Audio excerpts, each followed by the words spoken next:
Hello, this is a guy who likes fanfiction and is too lazy to read, so here is Murasaki in audio form. Check the description for the links to the author. Chapter 81, The Devil is in the Details. The devil in the details was death, and from dream to dream it dissolved, and the echo that to her came at sublime removes from terror was too deep to let go. The womb, quickened by past spirits, released in reds. Memories. In a moment, she was wide awake, peering at the shadows that worked and gathered about, glimpsing silver like fractures danced upon the edges, breaking through black from here to there. What a chaos of sounds, a muted canvas waiting to come alive. And in crimson waves life went from her, one moment, within, next without, and she looked, a terror in her awakening as fully as babes hiccuping for a mother's teat wailing. Outside, noise, anarchy in the sky, engulfed, inside, dishonor pulsed faster than heart's betrayal. A scream was just beginning to sting her throat, a knife so keen, and when she looked on her left, he was gone. Oh, how easy was it to set fears free, how hard to let tears sleep. Scrambling to her feet, she tumbled out of bed, pressed her back to the wall that trembled less than she, and watched red. Live again as flowers on the white cake Buden. No, I didn't do it. She stopped, shaking her head, wept. No, please no. And she ran out of her room and to the main door that appeared distant as dreams. About it, white light floated in sparse slivers, but she did not wait. No, she pulled the door wide open, and wind made it hit hard against the wall. Over and over again. The noise struck against the pandemonium that scaled high in her breast and shattered it to pieces. By her feet, wind turned over leaves on their worn undersides, and they floated away in fluttering shushes. Then, in hysterics, she looked upon the footprints left in the path softened by rain, and she ran after the signs as fast as she could. The scream came from her, mellowed brutally by the turmoil storm introduced to this land. Alone and helpless, bleeding from the womb, she fell, and an unkind rain hit at her without remorse. Up above, night was mastered with vicious throbs, the shaping of lands below a barbarous sight for foes.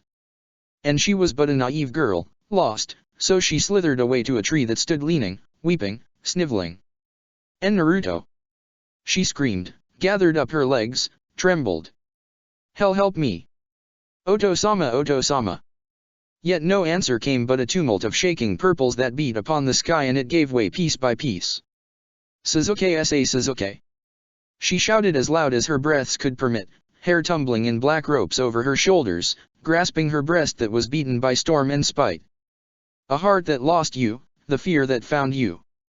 The devil was in the details, yet when he looked upon the child, he was still unsure of the words he ought to choose, for the devil had many eyes and did not let children fly. Children were hard to please. Devils, harder. Moments passed, and Nomura kept watching bright yellows scale the blush that had mounted the youth's cheeks. Silence. The boy had not spoken a word, as though he expected of him to lead this conversation to its due course, but what was the destination that he hoped to reach?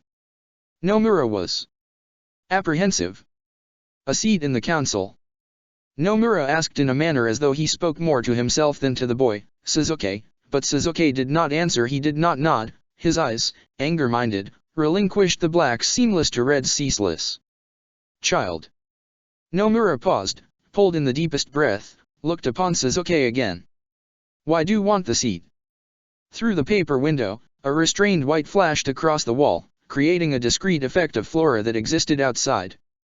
Then the shaking followed that continued on for some beats too long. Sasuke, wiping a lazy hand across his face, almost mumbled, "I have my reasons." "There are no seats in the—" "There can be," Sasuke cut him off, tone harsh and quick, and rose so swiftly that it seemed as if he wanted to take Nomura on. His features, carefully changing, exhibited a discontent that was more prominent in the eyes, into which his heart seeded more trouble. Nomura said nothing. "There can be," he repeated with more force, eyes nearly expelling reds as though they had a mind. "Conviction. Like the old times. You Oba-san. You sat with Oto-sama back in the day, didn't you?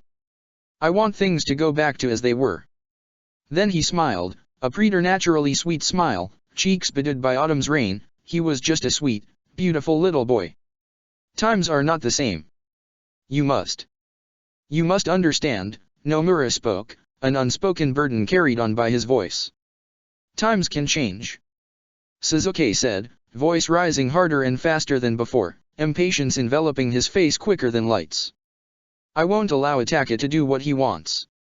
I want things to change. I need the seat. I want the damn seat, and you'd give it to me. Suzuki stepped back and spare fury flooded into his eyes to transmute them into flowers that cherished a religious rage. Nomura, looking at him, eyes taking on the same threat, an inevitability, pulled in another breath. Suzuki's demeanor surprised him, for he never expected the youth to address his brother directly. What had changed between them? He wanted to ask, but he knew the boy would not be that forthcoming. Lights from outside kept coming, autumn descending unbound. They split into two behind Suzuki's back, a revelationary curtain, and Nomura was at loss for words, and the reds that sat in his time-touched eyes as delicately as blood in his veins. Felt uncertain for the first time in his life. What was he to say to this restless youth the truth? How hard the words felt, an affliction on the tongue whose cure was anguish. Alas, he was not as brave as he thought, but his heart had not encompassed defeat, either. And looking upon the youth from whose visage a sweet boy watched, Nomura put the anxiousness in the spirit to rest, and Sharingan's ardency vanished, dust in his eyes that he blinked away. What do you hope to gain from the past? Nomura asked, voice softened by the old tongue. Something. Half the fun's not knowing, Suzuki said, eyes sparkling again with mischievous fervency. Your brother will get angry. Isn't he always? Why do you cause trouble, child? Nomura asked, took a step, and looked at the red-coiled eyes that deceived Suzuki's heart with a force that was remarkable. It will only bring you grief. You are young a boy. Forget the past. Look ahead. Live. There is nothing in the past for you. What if I cause trouble for you now? Would you reconsider, Nomura-san?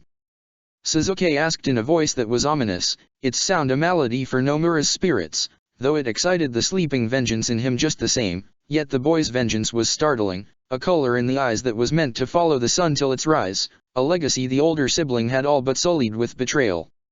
Nomura closed his eyes and listened to a strong beat, bits of cold air affecting his senses, his mind made. I will speak to Rao-san. If that is your wish, he spoke, and Suzuki smiled, eyes simmering down to blacks which forgave, assuaged, and he backed away with a laugh that was mild and breathy childlike, and Nomura, in spite of himself, smiled. Might I ask something? Suzuki asked, quite suddenly, his face turned towards the fire that burnt a bright yellow in the hearth. Who made the tunnels? Nomura looked to the fire whose radiance gave the impression of a worn-worn's presence in the room, almost distracted by the question that he thought to be disarming, but he guided the fury into his own heart, hoped for it to grow and become the older one's fall, a delight he had dreamt of for years like a poor man starved of meals sweet, truth was a necessity. Okamai clan. It was commissioned to build them in the past, Nomura spoke, eyes upon the shadows haze that nurtured something more in Suzuki's face. Dogs from the mountains. Suzuki said, a hearty smile changing his features. Wolves, Nomura corrected, a bit amused. That, he said, with a quick movement of his finger, though Nomura knew he had said dogs on purpose. The seals. He pressed further, voice gaining strength in the wake of a loud interruption from storm. Autumn rains, they keep coming. Nomura, suffering from mild hesitance, spoke at length, Tobirama Senju. And the name produced a smack of bitterness on his tongue, a taste of familiar malice. Then, after hearing this, Suzuki slowly walked about the room in silence, a pleasant knight's imitation in his eyes, a sanguine promise's guise.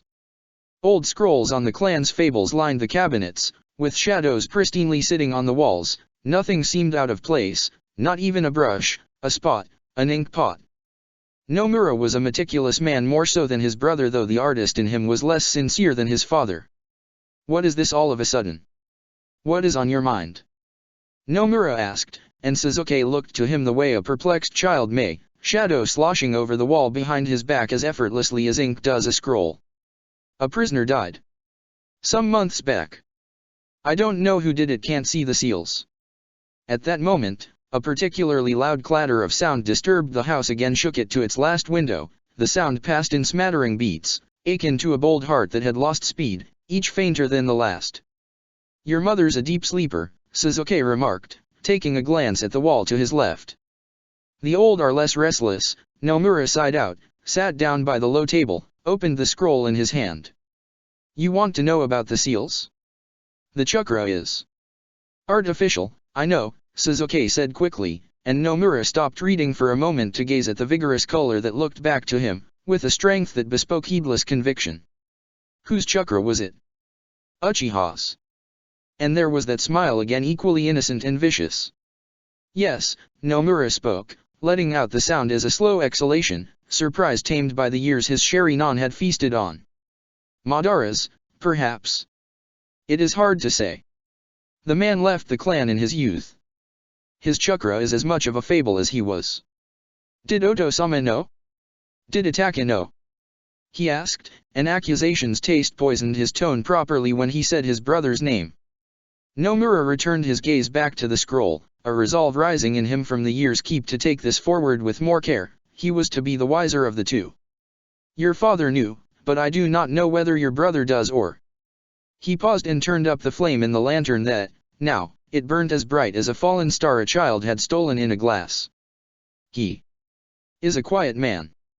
You know this more than anyone, child." And then Nomura spoke no more whilst he sat with his back to the alcove, in which a painting of autumn from whose breast love voluptuous as lilies burst forth. A painting by his Oto-sama?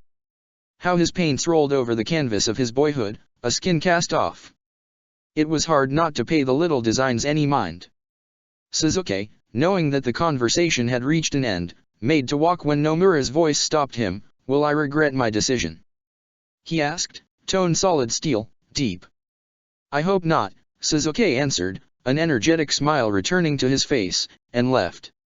When Suzuki stepped outside, you stood by the stone lantern that was unlit. He was like a lonely figure trapped between the shadows that loomed at him from both sides, a caustic net of omens that flashed behind. Suzuki walked to him, his Sherry-non revealing what darkness hid Yu's face that was covered with rain and an expression that showed his childlike state of fear. "What did he say?" Suzuki asked, watching Yu twitch a bit with unease. "He said that he wants you to have the seat," and Yu stopped suddenly and pulled in the rain-soaked air several times as though he was out of breath. "And?" Suzuki asked and leaned closer, for the man was almost mumbling. "And his family wants the same, but—" He broke off and looked up at Suzuki with a countenance that was a grueling melange of desperation and fright. "But Itaka-sama would be upset with you, I can already see it. I worry for you. Is there no other way?" And, at that very moment, light tumbled and noise tripped, and he looked no more than a boy Suzuki's age, whose heart was mauled with glee by the fear it kept of his older sibling. Suzuki backed away with pleasant laugh that bubbled up from his throat, his eyes laughter, heartier. "You did good," he said, nearly overjoyed, and patted Yu's head twice. "Give Nomura-san the letter. He doesn't want to speak to me." "It's in your pocket." Yu looked down at his pocket with a quick, shaky moment as if he did not know that the scroll was there. Then he nodded and opened his mouth to speak, but he only managed to let out a foggy breath. Then he watched as Suzuki walked away, and he wanted to say something to stop him, but he had no courage. When Hinata woke up, sky was kinder, like a storm had passed her by seasons ago, and there he sat, busy on a piece of paper. Lovely in the light that fell on him in robust waves, though he looked a bit paler than she remembered. She sat up and he blew air at the origami and it floated away. But not far. "I can never get it right," he said, a bit frustrated at this little thing. "And I-sama's good at them." Then he inhaled a deep and full breath, a strange expression passing from his face, with the shadow, a thing forgotten. Cold air crackled into her lungs, and she looked at the sky that was undone behind him, sun martyred upon this mount's arrogance, autumn flowing. Then he looked to her and showed her a smile that knotted and unknotted her heart faster than her childhood hands could the doll's braids. "Did you lose something out in the rain?" "Silly little girl," Suzuki said, but he did not move and turned his head to the window that was open to let the fresh morn in, and she wished the skies would turn like this at night, sober yet mystified, with him beating in carabantic pulses right in the center of her littlest world, all of her world. Hinata did not say anything, though she had many words in her mouth for him, she looked about, noticed nothing on the bed, no sign of the children that she had let bleed from the sanctuary in her, many a lonely night. Relieved, she placed her hand to her bosom, her heart a machine that calmed the fears that bred nastily in her belly.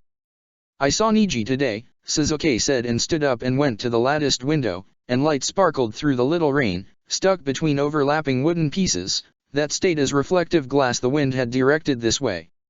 "Man's a little out of it. I think it's the seal. It's going away and he doesn't know what to do. Told him that he needs to train you. You've got to pull through. Nii-sama won't have it any other way, not this time." Then he picked up a soggy leaf stuck at the window frame, lost in thought, and said nothing more. And Suzuki was quiet again, sun sitting tenderly on the cheek. She said nothing, wanting to besmear his white cheek with a kiss's radiance. Exuberant the forest grew to the far north, a mystery, in front of him, and behind his back she sat, a thing meant to be his past's fragment, a shadow. How she wanted to coat his name with the spirit's shame, play with him till morning went and night running came. Yet morning sang out in the forest, and she felt as though it had robbed her of the words. "When's that Byakugan ceremony?" he asked, a sudden question that nearly startled her, and she shook her head a bit. "You don't know? The man's still kicking? Lucky. Imagine all the people celebrating your death. Sounds a little morbid, but I wouldn't have it any other way." And when he turned around to look at her, Sharingan's mischief was apparent in his eyes, his face like that of a puckish boy's. "He's very old. Oto-sama's great-uncle. Cold this year got to him.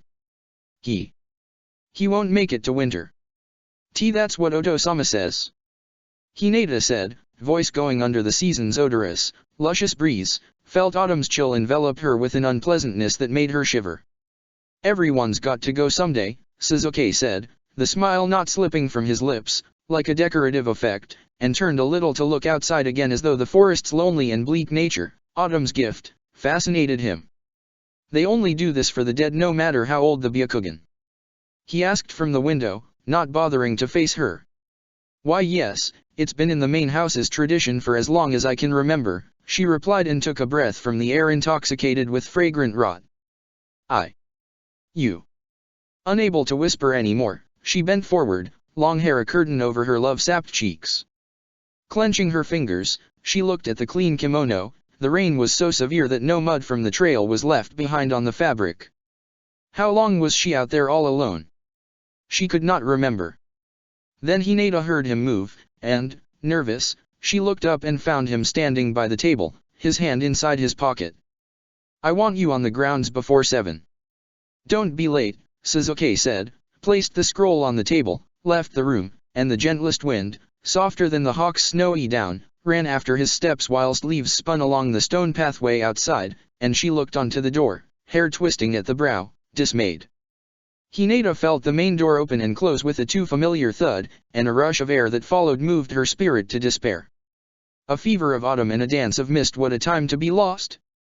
Sun, circumscribed by a storm that beat better than the heart in the breast, barely reached past the mounts in the distance.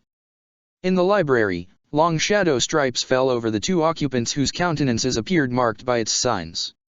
"Why?" she spoke, prolonging the breath that granted depth to her voice, enriching it with sentiments only time's lethargy could cultivate. "Why did you do this? You should not have listened to the child. It is for the best," he spoke whilst he stood by the window and looked at the garden that was lonely without Lily Autumn's pulse. "Itaka will not forgive you," she whispered, wearied, and inhaled a sharp breath that felt heavier. "Or me. I do not need his forgiveness. I never wanted it," he spoke, tone bone solid, hands clenched behind his back that was endowed with an ability to retain youth's unforgettable arrogance. "You were quick to send away the letters. What is eating your spirit now? The past will come back to haunt you. Me. Everyone. Is that what you want?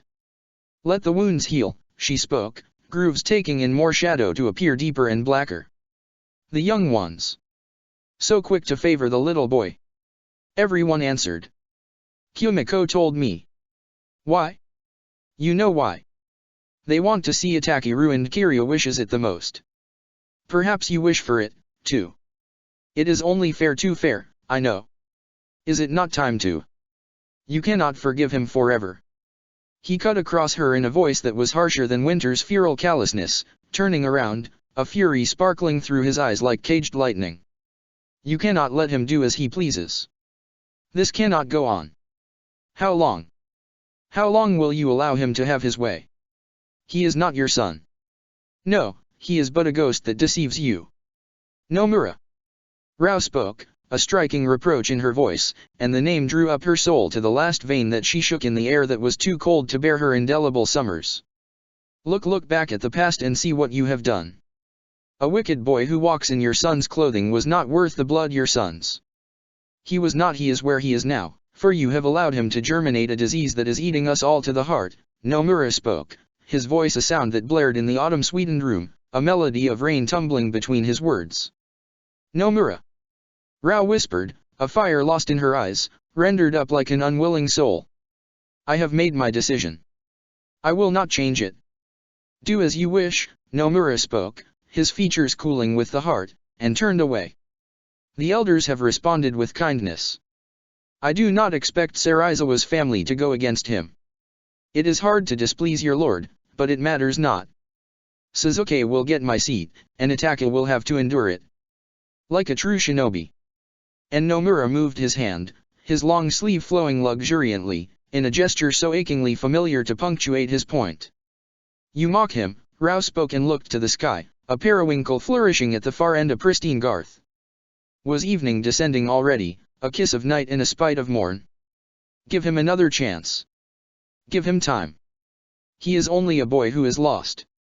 Then her gaze descended onto her hand, an instrument that carried her life's imprints to perfection. How deep they had become. She feared that they could go no deeper. An apple that falls far from the tree never gains roots. It grows rotten under the sun. He did not even wear his father's shadow. If only you had seen that in the past. You have ruined us all. He spoke, and his voice, now, was lost in the house. So many mysteries in such a little past. Your mind is made, and it is all right. Rao spoke in a muted voice, eyes a void black for a fleeing hue. I am but an old woman. What do I know? I just want you to know that I have not forgotten. I made a choice. And broke my heart. There might have been a little sob that escaped the lips, but Nomura did not have the spirit to hear her anguish anymore, so like her son's, her voice went into the winding winter's graves once more. We can call the meeting tomorrow. Get this done. The little one is restless. He would do something else if he does not get this seat. Rao spoke again, having found the lost strength in her voice, and walked to the man whose back was still turned to her.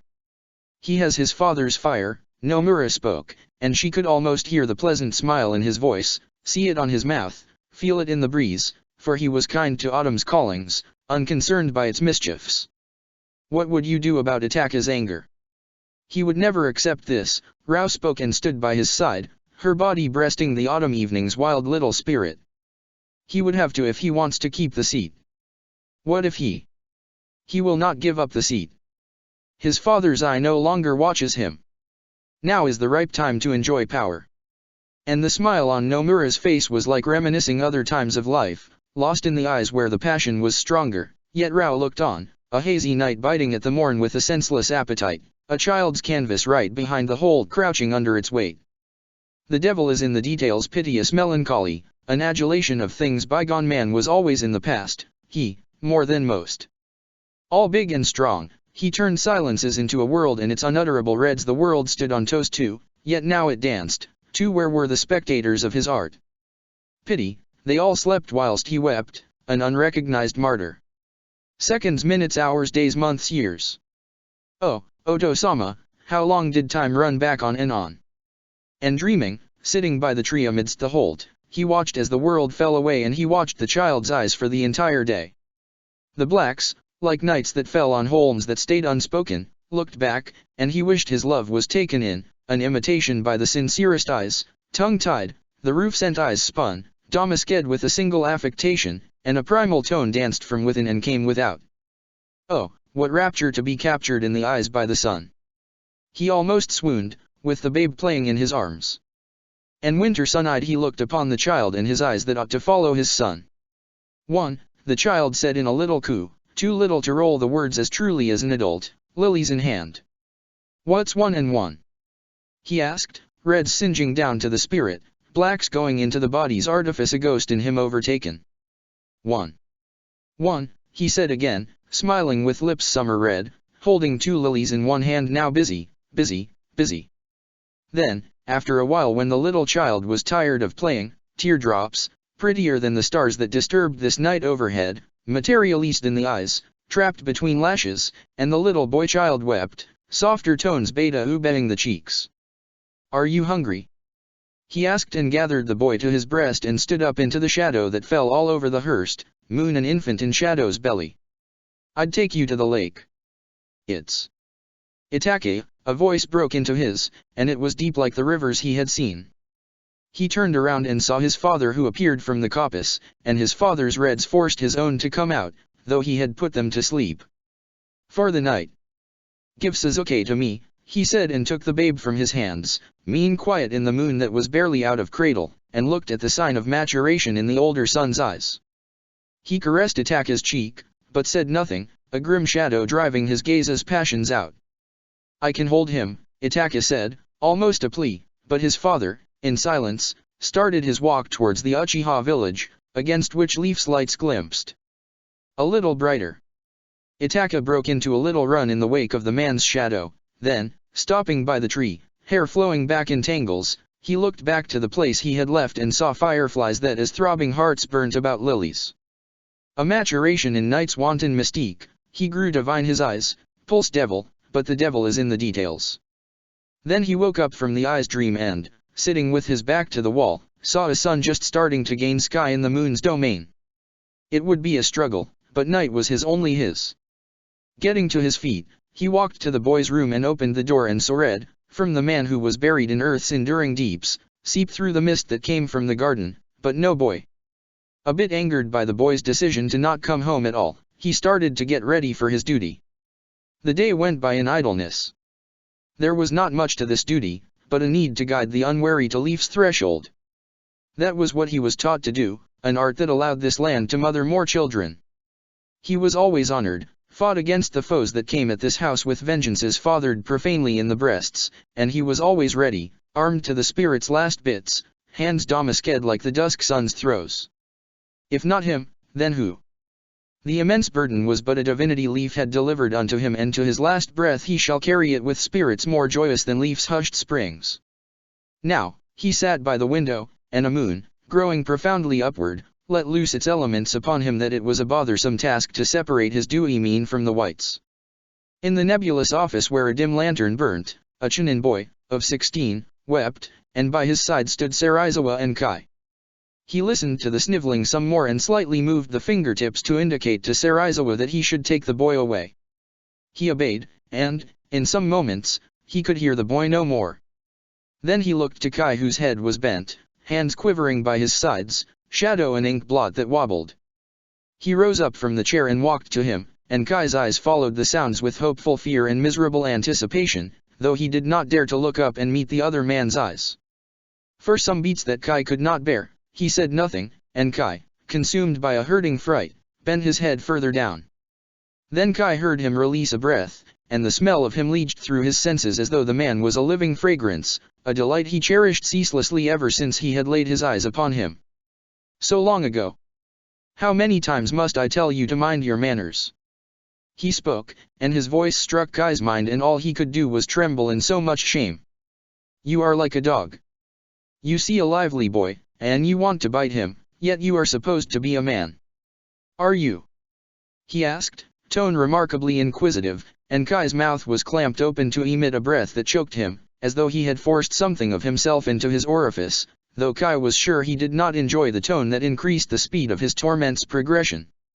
Itake-sama, Kai began, a hazy black halting his Sharingan's journey to the eyes, didn't he do anything? I swear it. I swear to you I didn't. That boy does not agree, Itake spoke, a breathy voice that scarcely masked the mockery. Who should I believe? You? Honesty has never been your virtue.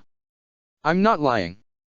Kai said, his tone almost like a child's, and looked up at pride that had forced the young lord's face into an arrogant visage. He agreed. I'm not lying. And then he was weeping, clenching his teeth, eyes gelatinous black, cauldrons of pitiful melancholy. Itaka gazed at him, his delicate-mouthed meanness on constant display, and spoke with as much heartlessness as before. Do you want me to take this seat from you? Do you think you deserved it? You did not. I did not want the child to have it. You forget this delicate reason. Do you want me to shame you? Do you enjoy groveling about your poor, dear sister and your dead father and your dead mother and your cherished pastimes? You have many sad stories to tell, you wretched thing. Kai's eyes widened, and, swallowing in Itaka's red into the stricken spirit's nexus, he dropped down to his knees, hands trembling over Itaka's feet. Please, don't. I beg you don't do this. Kai prayed at the Lord's feet, piteously, voice broken by the intensity of sobbing that moved his whole body. Itaka was silent. Then Kai raised his face, yet more tears starred his eyes, and he saw nothing but shadows that swarmed Itaka's countenance. His Sharingan's wintry absence was torturous to witness. Heartbroken, Kai directed his eyes down to Itaka's feet and spoke in a voice whose trembling was a letter of his passions. I won't do. He stopped, unable to let out a steady breath. Won't do it never again. I swear to you. Don't. I Itaka-sama, don't send me away not from you please. And he gave a violent shake of his head. The last word, a distinct shout, echoed against storms reawakening outside, and, without a thought that could have shaken his pride, he sniffled and lowered his face against the right foot, lips pressing into the skin, tears flowing out in ceaseless runnels. And Kai felt as though winters, together constrained, passed by for years and years in this state, a discarded red in the luminary's design. Then grasping at Itaka's thigh with both hands, Kai lifted himself up a little and slumped against the leg, all shame forgotten inside this chasm, and he wept hard, and he wept harder and harder at this saintly altar whose profanity had all but seduced his spirit to ruin, and he wept on and on till all he heard and felt and tasted were the shivering aches that traveled to and fro inside. Oh, how he wished for all this to end, a cessation of spirit-eating frailties. At that moment, Sarizawa stepped into the room and lowered his eyes at the sight before him. What? Itaki asked in a voice that was no less harsh than before, listening to Kai's sobs lose their strength with each slow breath. He was like an exhausted child. It's this, Sarizawa said and showed Itaka the scroll. Itaka looked at the scroll and then he looked down at Kai, and Kai looked up, a hopeful Sharingan's rise on his countenance to receive mercy, bearing lips that trembled much. Go home, Itaka spoke and shrank his hard eyes, mouth poised in a ghostly expression Kai could not read, but obedient as ever, Kai drew his hands back, shoulders falling forward with a pronounced exhalation, and stood up with shaky movements. Then he composed himself, bowed, and left the room whilst wiping his face furiously on his arm. Sarizawa stole a quick glance at the door, hiding in shadow's refuge a pained expression that galloped once across his face's expanse. What does it say? Itaki asked, and Sarizawa, a bit startled, looked at him and his body that was like black omens against lightning's pervasive assaults on leaf. It's... Sarizawa paused, hand that held the scroll trembling a little, and looked down and guided his hand to Itaka's. It's for the best if you read this.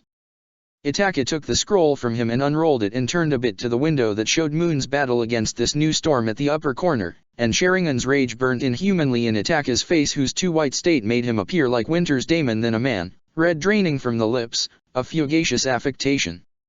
Then he brought his hand down, lips miserably working over the teeth to swallow back the urge lest he let his emotions out fully, yet a bestial rage surged from his eyes and went outward till the blacks in the room about his face broke and red percolated their design.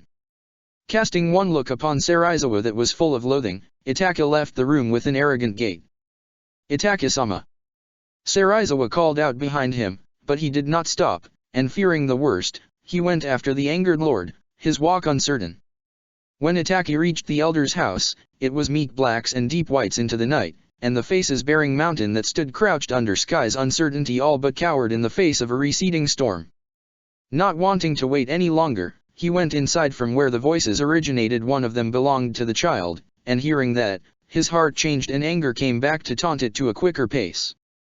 Itaki opened the door to the library and his eyes found Suzuki immediately, who stood between Nomura and Rao, with the fleeting smile that tempted his anger to tumble down. Undomesticated wildling, how he wished for the child to listen, but he had done something else to challenge him. Undeterred, he took 3 steps and grabbed Suzuki from the back of his neck and roughly pulled him forward, not paying any mind to Rao's protesting voice. Rage violently ran into Suzuki's eyes, but he said nothing, looked into his older sibling's eyes with a boldness that he did not welcome. "What have you done now?" Itaki asked, breathing long and slow, and leaned his head down till his eyes red seemed as though it might slosh over into the younger one's eyes. "Did I not tell you to stop? Give me an answer or help me, sage, you will be remorseful." Suzuki's mischief-hiding eyes wandered to Nomura's face for the briefest moment when Itaki shook him by the neck. "Do not look at him, you look at me," Itaki hissed to add effect to his words, but Suzuki still said nothing, expression distorted by an anger Itaki had seen all too often on his face. "Enough. This is my house, boy," Nomura spoke, and his heavy voice made Itaki take note of his presence, countenance taking on a cooler appearance, and slowly he loosened his grasp, and Suzuki stepped back away from him. "What is this?" Itaki asked, appearing ghostly and dangerous like he typically did, a calm in the eyes forgotten. "The missive I sent you?" Nomura asked, though it sounded more like a statement, and looked back at the man without courage's respite. "What meaning could it possibly have but the words that I have written? Did you put the child up to this?" Itaki asked and turned and faced him fully, fury swarming over his face and eyes like flies did over the dead. "I did not," he asked. "I listened." Others agreed. "We all do not live the way you do.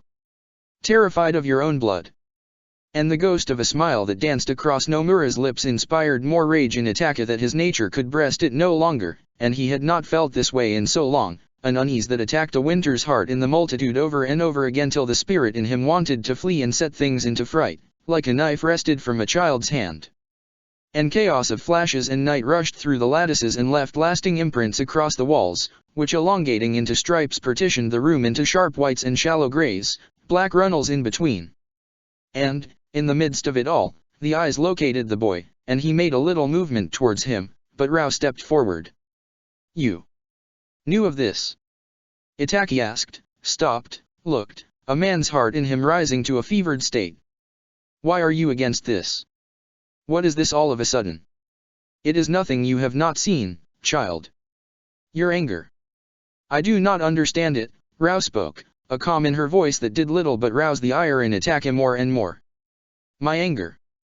Itaki asked and bent his head down and smiled a very odd smile. Then he gazed at her, straight at her, not bothered by lightning that worried night. "This child is my concern, not yours."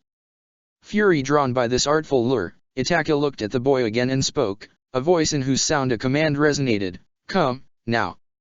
He held out a hand, a very white hand, towards Suzuki, stood taller when night dominated the room in the midst of storm's turmoil. "Let him stay for a little while. He has to look through a scroll or two," Rao spoke, tone timid but strong, and stepped forward once more to breast his vicious shadow that brought trouble from her son's grave. "This. What you have done. I will not allow. You know this. You must know this. Why do you stand before me? It is not you to be this way," Itaki spoke, and, for the quickest part of a soul-simmering beat, she saw a plea shimmer in his face's contortions, and then it was gone. So quick to leave, like his mercy. "It is done, child. Best that you make peace with it." "With us," Rao spoke and straightened her neck and back and watched, for a beat too long, her son's visage rise from the spectre in him. And she looked away, an act of attrition, a desire to see more in her waning. Taking a step back, Itaki exhaled a long breath, leaned his head back, felt a fainter wind play at his back. "I do much for you, yet you?" he asked, bringing his attention back to the boy, the child, Suzuki. "Now you go and do this? You disobey me. Disappoint me. This would reduce the number of people I can disappoint, Nii-sama," he said in a voice that was marked by a clear mischievousness that enraged the older sibling so much that he raised the back of his hand immediately to strike him across the face. "Itaki, stop this." Rao, shouting this time, came between the siblings, breathing faster, rougher, harder. And an untimely visitor, Serizawa, came in, and, as before, Itake's wicked glare was latched from Suzuki unto him, a burden that he had never learned to endure. "Get him out of my sight, get him out of here," Itake spoke in a voice that had risen considerably, countenance reddened with much anger. Looking from Itake to Serizawa, Rao spoke, a sweetness returning to her tone, "Take Suzuki to my house. The child will not go to your house. He will go where he needs to go." Itake spoke with the clarity of the impassioned shinobi, and his face now did not reveal a discordant emotion, but a visage of restraint, a return to a state of absolutes. He was so quick to charm his heart into this act. And Rao gazed upon his face, a sun in it sleeping, and smiled, gathering the innumerable marks in her countenance to a state of serenity. "Then I will go to my youngest's house. Perhaps I am another disappointment you must bear." Then she said nothing more, took Suzuki's hand, and led him out of the house. For many moments, Itake spoke not a word, eyes on the door as though he expected a visitor, but not wanting to prolong this, Nomura spoke first and broke into the thoughts that chased down the little one's littlest dreams. "Do you want to say something to me? Speak. It is treacherous, your silence." Nomura took a step and stood by the fire, his body a distorted shade that danced on the wall. With his back to Nomura, Itake spoke, voice almost a static distortion in the air that irritated Nomura's senses and caused his Sharinon to bring itself out to the fore. "You are a man who is not forgetful. You could have refused, but you chose to listen. I know why. You would gain nothing from digging up your past by the tree. It is only a dead girl." Then, as though a ghost who wantoned through this place, left carrion in its wake, Itake left, but not before he tempted a fury so severe in Nomura that, if he had a heart which heard, he would have tasted its shiver. "A sigh whence you came to me. A soil to which they leave hours passed him by in winking melodies that hung at the door, which he never heard, and the slow ticking clock on the wall took bites of his resting rage. Love, hate, grief, greed. When they overwhelm, they become death." Itake spoke from the garden door that was open, a breeze coming into his library that was dreary as pits. "Is that what happened to Otie-sama Oto-sama?" Suzuki asked, nearly fearless whilst he looked to him. Then Itake's eyes smiled, red-lustered, and he gazed down at the pools in which rain stood and moon's haze swirled about. "Oba-san always spoke out when you used this honorific. It irritated her. Has she learned to let it go? For your sake?" Itake asked, never offering to move. Suzuki emitted a sound of frustration, but stayed quiet.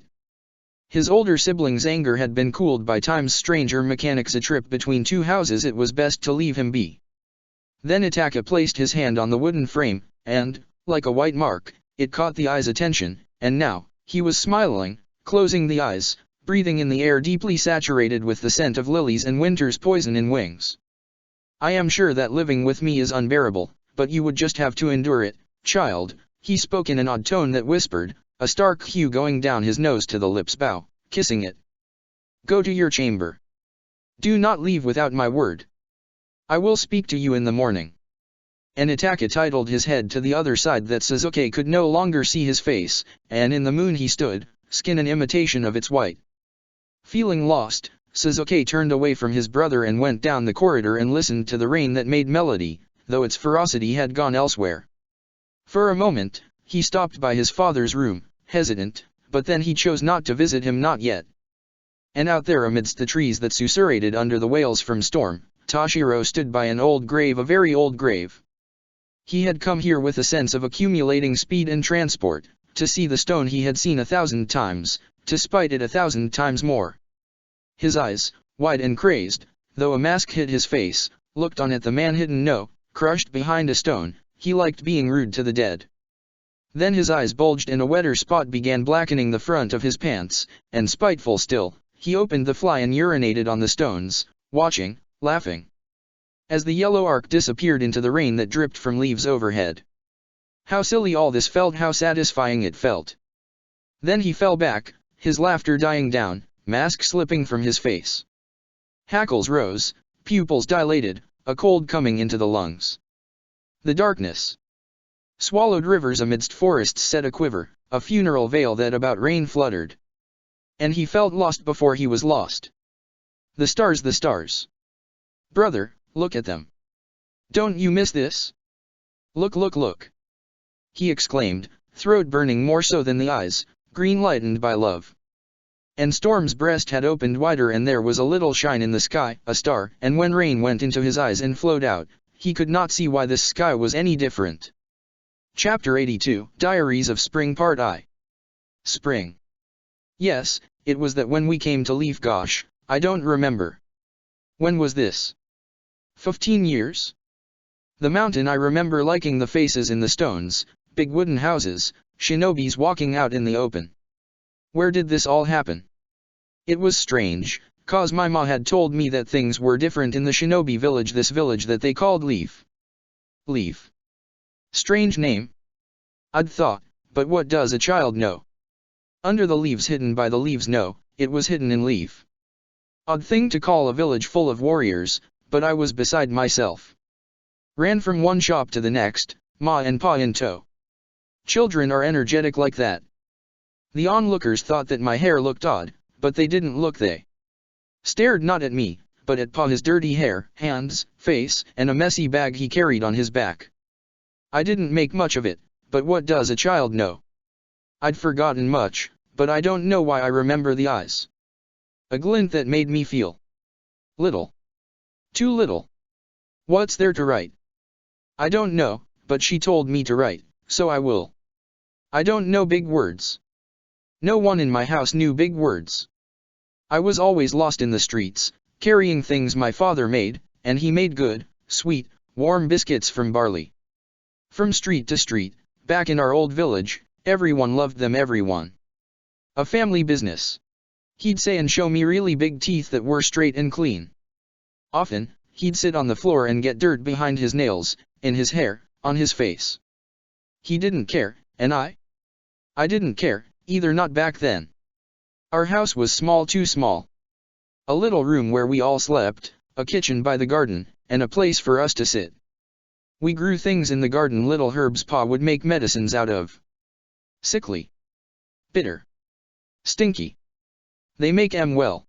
Ma would say, hair very much like a frizzy sun, when she sat in the garden and dirted her hands, hair, face. Dirt would get in her clothes, too, and I'd sit with her and smile, cause she was my ma and children love their mas. And what was not to love? She loved me, cooked me good food, made me clothes with her own hands. Not many children could say that their mothers would do that. The dolls she made from wool.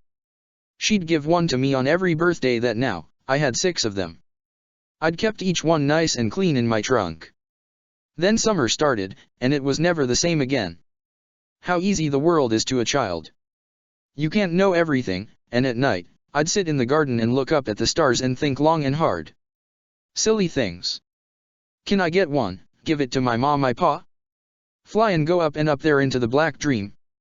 Things children think without thinking. You want to be big, but in the world you're small, but you don't know, not yet. At night, I'd dream of being big and strong, defeating foes. In the morning, I'd go with pa to shops. Everyone would turn us away. Why? I'd ask, and my father would say that they don't know how good our biscuits are, and I'd believe him always. Why would he lie? He had no reason. A family business, a craft. Days passed by like this, and we had very little money. Pa said that he'd need to go away to other villages. Leaf didn't like our biscuits? I'd ask myself, standing by the door, looking at my mother's lips sagging down. Then he left, and I was left with my mother to carry things to big houses. Of clans. Fancy houses so big that my house looked so small, and it made me feel uneasy, afraid, like my heart would burst. I couldn't explain the feeling, but when I saw a girl with her mother, her clothes had shocked me. I was nothing like her. Her kimono. Clean, pretty, silky. Hair. Better than mine. I didn't understand, and I wanted to ask her, too, but she didn't speak to me. Ma's tone was different, muted. She never talked to me like this, and they stood far away from us, like they didn't want to come close to touch. Was I dirty? And I kept looking at her shiny face, pin in the hair, smooth skin. I was nothing like her, nothing. But why? I questioned again and again, but I'd got no answer, not one. What would a child know? We left the house, and it was like I'd cut out a part of my heart and left it there, too. The dolls so pretty, every single one, lovely little things that sat in the rack. My ma didn't make 'em like that, she didn't know how. Where had her mother learned to make 'em like that? Pa couldn't sell good biscuits. Ma couldn't make good dolls. Not like the ones I'd like, ones that'd look pretty. Autumn came, and I was 7 now. I think. No longer 6. Did all years pass away like this, in a beat? You blink. And you're old. Pa would go away often now, and every time he came back, I noticed that he was different.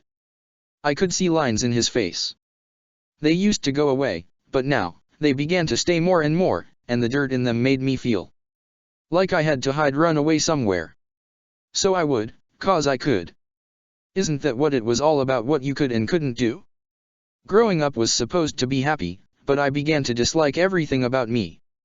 No, it wasn't resentment, it was something different, a different gaze that makes you be aware of the things you thought didn't matter, and it was always the little things: my old dress, woolen dolls, broken shoes, dusty floor, little house, small garden.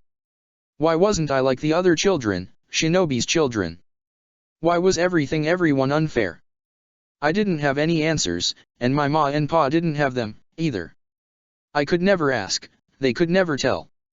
Now, every time I was turned away from the shops, I'd notice the eyes. The look, it was there, and I didn't know what it was, but it made me feel something I didn't want to feel. My heart would sink, and I'd run off out into the forest, throw away the bag into the grass by the lake, and weep.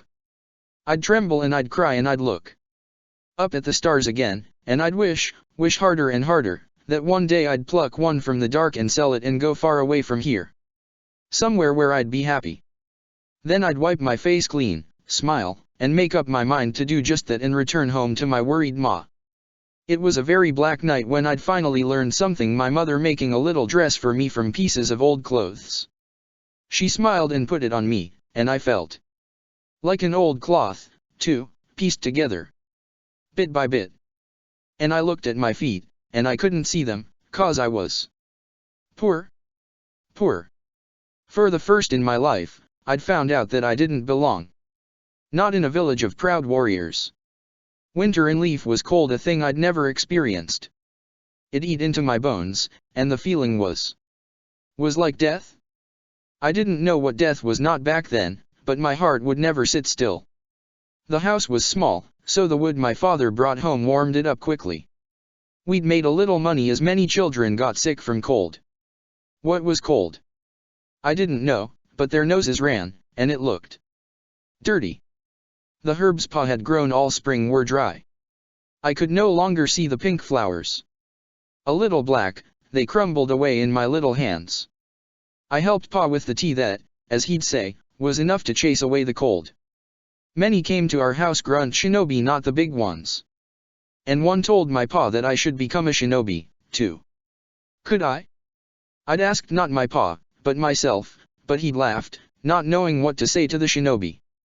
He was always simple like that. But my mind was made, and there was no changing it. I'd tell my pa that I didn't want to be a merchant anymore. I hated the biscuits. I hated it that my ma would wash my hair with the soap that she'd use on clothes, too. It made my hair rough, messy, ugly. I wanted them to be silky like the other girls' hair, and they'd look at me, very surprised, and then they'd look at each other. They didn't understand. I wasn't happy. I didn't have any toys, not the ones I'd like, and the children that played in the grounds didn't want anything to do with me. They'd look at me funny, and I'd know that they thought I looked dirty. A dirty little merchant girl who'd want to play with her in a village full of shinobis. And I'd stand at the edge of the grounds, looking. But no one would ever look at me. I'd stay like this by the tree for hours on end, hiding in its shadow, but no one would come for me. Then, one by one, they'd leave, and the sky would be dark and black and deep again, and one by one, stars would come out and wink, and I'd think of plucking one again. Another spring, and I was inducted into the Genin Academy. It took every penny they'd made to do that, but I was happy. My hair ma had washed it with a better soap that she'd bought from a shop. Now, It looked shiny, pink like the sakura flowers. At 10, the whole world looks big to you. Bigger than it is, though it's 'cause you're small. Ma and Pa had worn good clothes, too better than the ones that they'd always wear. Things were a bit better, but it's never easy, is it? Not for a merchant girl, never for a dirty merchant girl. Forehead girl, they'd say, but I'd never thought that my forehead was big. Was it? I could make my hair shiny, wear better clothes, study hard, but I couldn't change my forehead. It made me feel ugly. In the morning, I'd stand in front of the mirror and hide my forehead by combing just the right way. It really was big, wasn't it? I noticed that my hands weren't as soft as the other girls. Rough. Clean but still dirty? What could I do? How much could I change? What could I do to be happy? I began to hate myself, too, but Ma would say that I'm pretty and tie a little ribbon round my head, a flower-like bow at my temple. Liar. I'd think out of spite. What good are a ma's eyes if others can't see through them? So I'd study hard, 'cause the dirty merchant girl didn't know anything else, not big words. If I wasn't pretty like them, I'd be better at everything else. Then a woman came to me one day, and she was beautiful, too beautiful. Shiny gold hair, brown eyes, warmer than the biscuits Pa baked, lips rose-like, rosier than moss. She was everything I wasn't. She asked me to make her the tea my Pa could make, and I did. Drinking, she smiled, closing her eyes like she was amused. She said that I could control chakra well, my academy teacher had told her. Was it something to be proud of? I'd asked, and, oh, yes. She'd said a bit musically, and her lips got so red that I thought they'd bleed. How did she make her lips like that? How? Was she so pretty? Could I be like her? Could I be her? I was thinking so many things in my little head that I didn't quite get. I chased after one thing and then another, distracted like a cat in a barn. And I smiled. And spring ended just like that. I saw my 12th summer in better spirits. At top of my class, I was the talk of the academy. No longer a dirty merchant girl children wouldn't like to sit with. No, I was the smart, brainy girl who the big, beautiful Tsunade liked. A girl who could become a good medic someday. The world was big, but I was no longer small. I felt big, too. For the first time in my life inside Leaf, I was happy. In my dreams, I defeated foes and touched the stars and plucked one. It was possible now. I could be something, too. I could want things, to have things. My hair, no longer messy, was smooth like the other girls' hair, who'd got Joan and Pa. The boys would look at me, and one boy said that I was pretty, too pretty. A silly boy, blue-eyed, hair too yellow and untidy. Uzumaki Naruto, and I'd be Hokage someday. He'd yell and announce to the class, and I'd smile 'cause he was silly. His father, Namikaze Minato, mother, Uzumaki Kushin, a big people. They weren't little merchants like Ma and Pa. Why couldn't they be like them, too? I'd ask, but I was much too young to change things. I was awarded bursary for my talents, from which I'd buy many clothes, shoes, items to make myself pretty, but Naruto, that odd boy, would say that I was very pretty and didn't need any of that. He was a boy, he didn't know, he couldn't know what a girl's heart was like, 'cause when it got hurt, it was hurt for years. He'd often take me to the meadow by the river and talk of a friend he missed. Sometimes, lilies would grow there, and I'd never seen any flowers like them, purple and sleepy. They'd sleep through the day, and at night, they'd wake up and sway like little children under moon, and I could tell that they were young, sweet-smelling, too beautiful to be true. Naruto would laugh, and we'd look at the river that was dark but noisy, and he'd say, "I'd marry you someday, and we'd have children, lots of 'em. I hate being lonely." And laugh, and when I'd look at his big flower blue eyes, poppy flower hair, I'd smile, not knowing what to say. It was autumn when I'd bled. The strangest feeling I'd ever felt. 12, a child, but Ma told me that it was normal for girls to grow in this age. It was not like I'd ever given it much thought. Still a genin, I wasn't taught anything but things about chakra, herbs, jutsu. I wasn't good at anything but what I knew. Once a merchant girl, Always a merchant girl. Pa would say proudly, and I'd hate him for it. It was around this time, I'd stopped calling Ma and Pa no, they were mother and father now new people, not old peddlers from a forgotten village. They looked strangely at me when I told them that that's what I'd call them now, but they didn't say anything. Thought I saw a hurting glimmer in my mother's eyes, but it was gone, and I was satisfied. That was how it was going to be always. My mind was made, and like before, there was no changing it. I kept bleeding, and so did Leaf. Colors went away, and I missed the warm summer days. Everything was rotten out here, but not in the meadow no, lilies grew up, looked bigger, shinier, prettier, like they'd eaten up the moon, little by little, and I didn't think a flower could enchant the eyes, but it did. What was this? This flower if not magic? I'd tell this to Naruto, and he'd laugh at me for being weird, but what would he know? He didn't know flowers like I did. I knew which parts produced the smell, which could be used for tea, and which for poison. Flowers were strange. You could give them to the one you loved, hated, envied, and they worked every time. My mother said that I was like a flower, a sakura flower. Was it just the hair? She was a liar. Then it was winter all of a sudden, and I'd gotten used to bleeding every month. The messiness was routine, but sometimes, when I'd forget, it made a mess on the bed, a big red stain. Mother would insist on cleaning it up, but I'd tell her that I was 14, a big girl. Our house was bigger now. I'd used some bursary to make it bigger. Father, my pa in the past, had spoken against it, but it wasn't like he had a choice. He was wrong about this. I'd paid some money and hired people to build more of it. I didn't want Naruto to come over and see it like this. I'd never brought him to my house, even when he said please. It shamed me, and I hated the feeling of being lost. Little. But my father would still go out and sell things in another village. I don't want to be a burden on you, he'd say, but I'd hate him for it, 'cause every time he came back, his hair was dirty. Nails were dirty. Face, dirtier. And I'd run away from home, crying, hands clenched like something was after me. And I'd lie down among the lilies that'd smile back at me so beautiful like I'd never be. And look up again at the stars that were there, always there. And I'd still want to pluck them out one by one, bit by bit, piece by piece. To make something of me, too. A me I'd never known. And I'd seen him for the first time. A boy who could make me. He was sleeping. While sitting on his brother's thigh. I could only see a bit of the boy, who looked no older than 10. Young. But so beautiful that I thought I was dreaming. I wanted to ask his name, but his brother made me afraid. So I placed my chin in application scroll on the table of the older brother, who now ruled much of Leaf, and ran down the street that was quiet at night, rain on the stones. I was very happy. I don't remember what I'd said to my mother, but when I went to my room and lay down on my back, I looked out the window at the stars and thought of the beautiful boy again. 2 years 16 like that.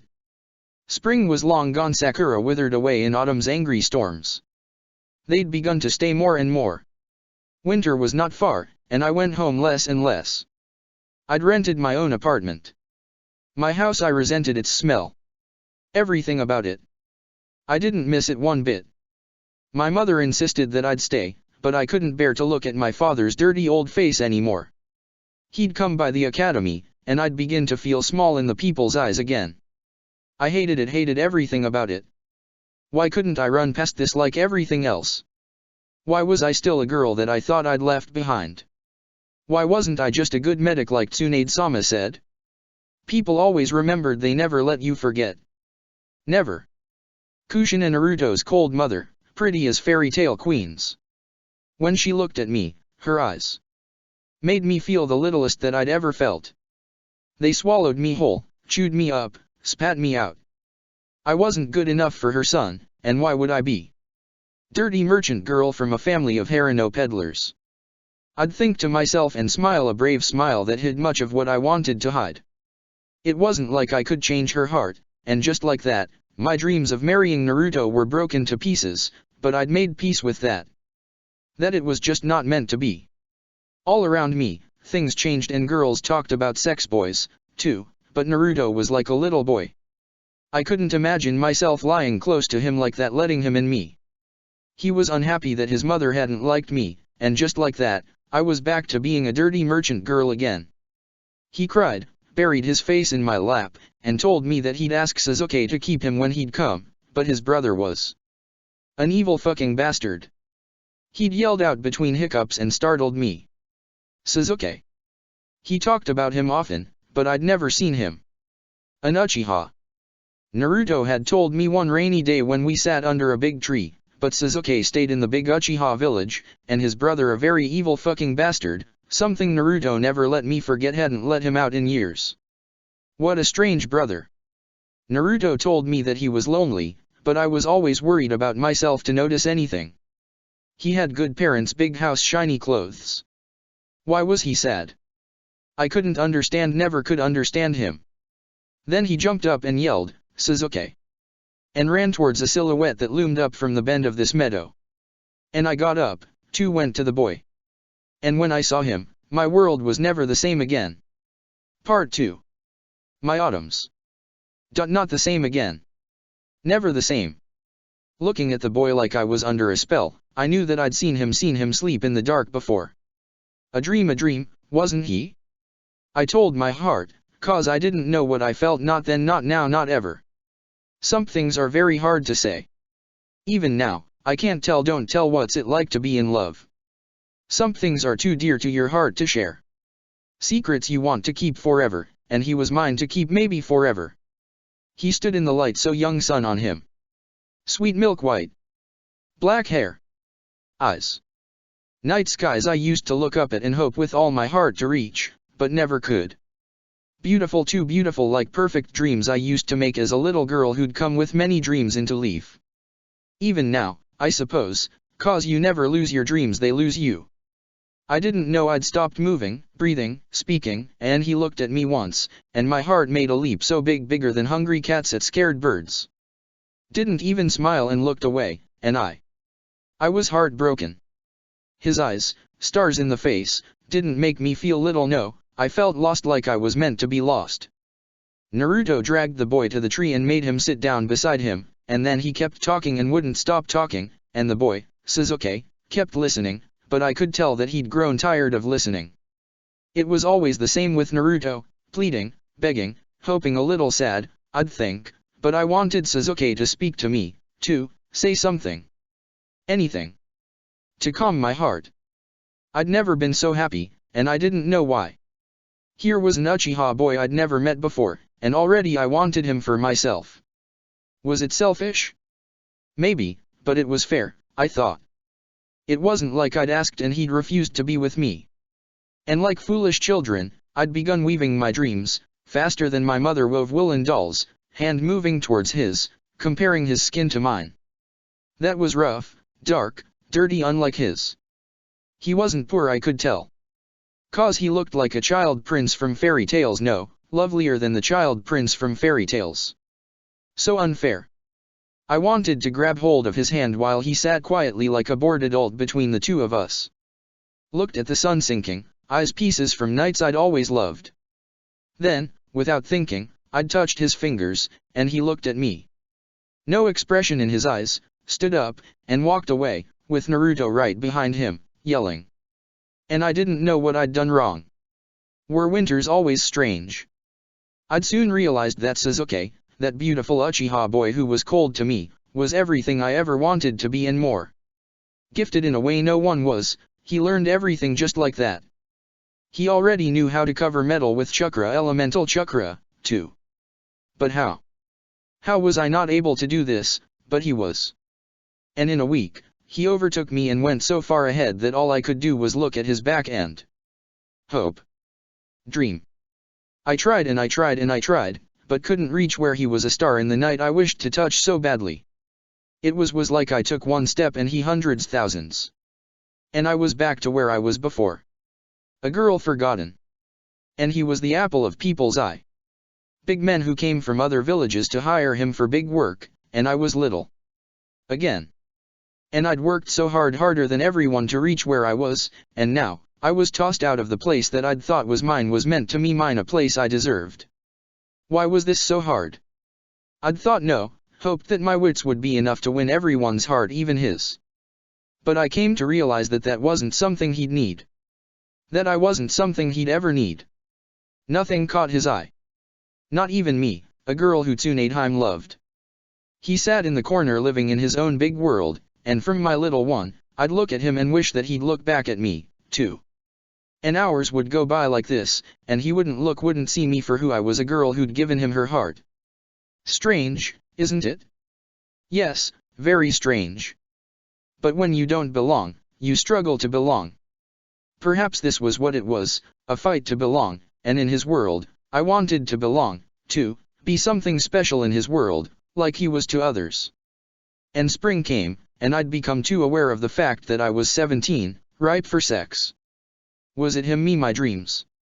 I didn't know, but I thought of him often, too often, and I was a girl loved by Tsunadeheim. All medics talk of the village, 'cause I'd found a cure for the troubles that come with cold, with my mentor, something I was proud of, and everyone loved me, everyone but him.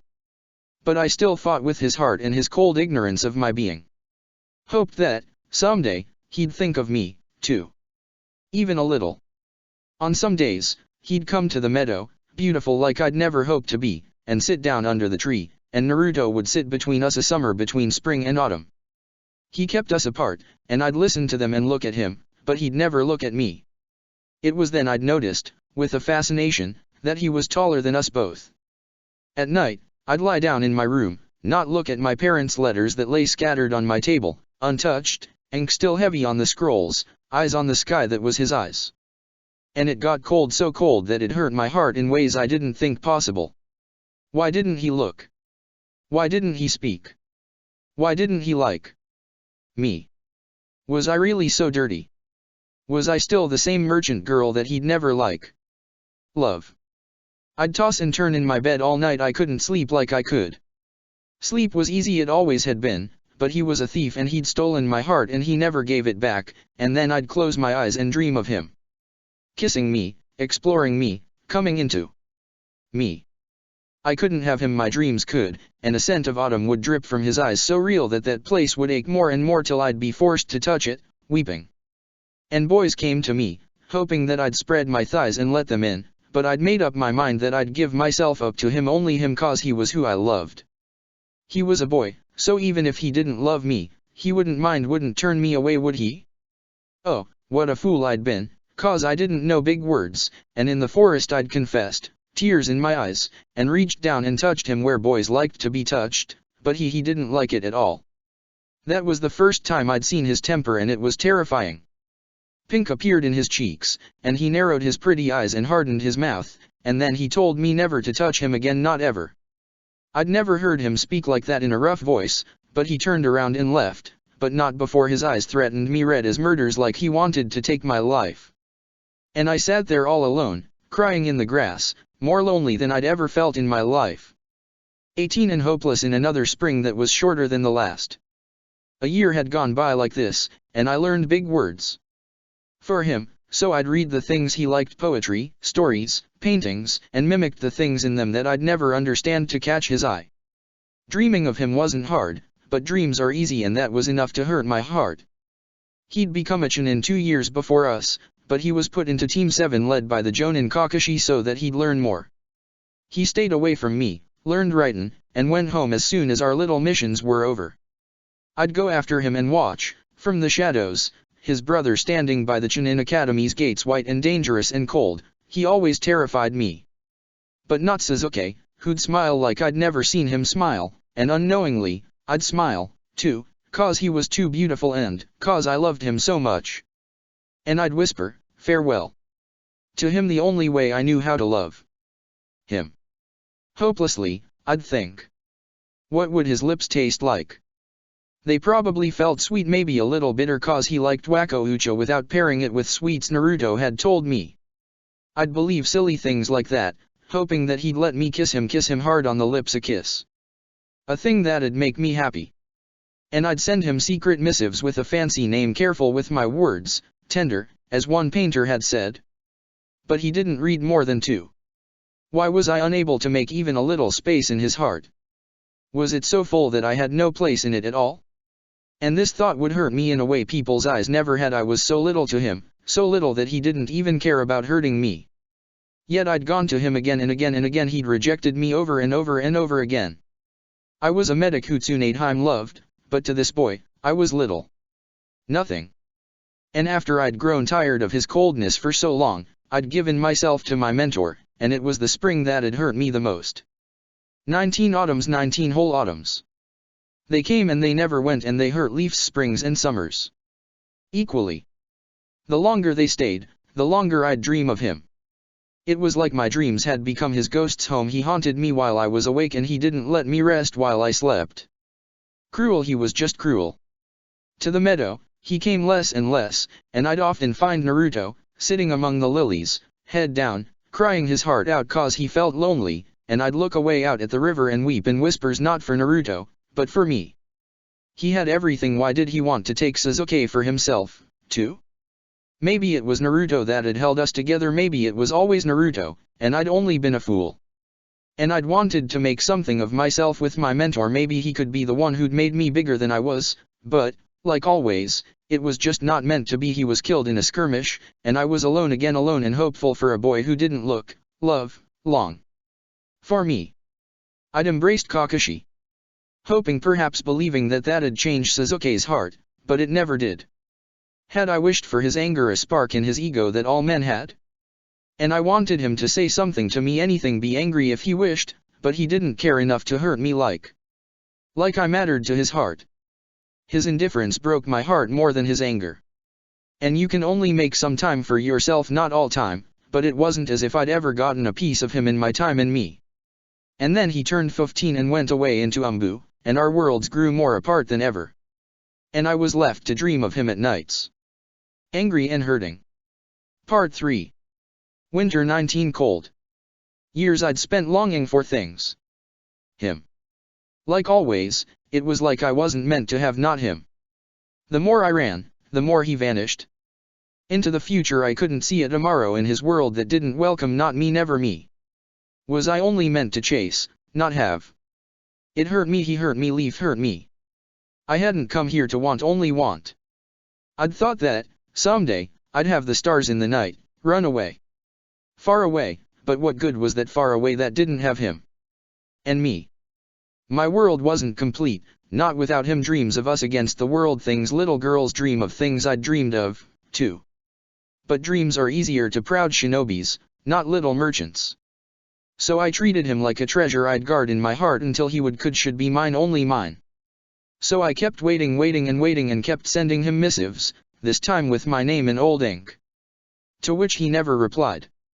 Not a drop to my name.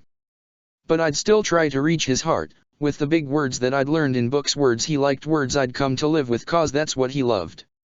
Even if I hardly knew what most meant. In the hospice, I'd get my hands dirty, hold hearts, heal. But I didn't know what he liked, wanted. From me.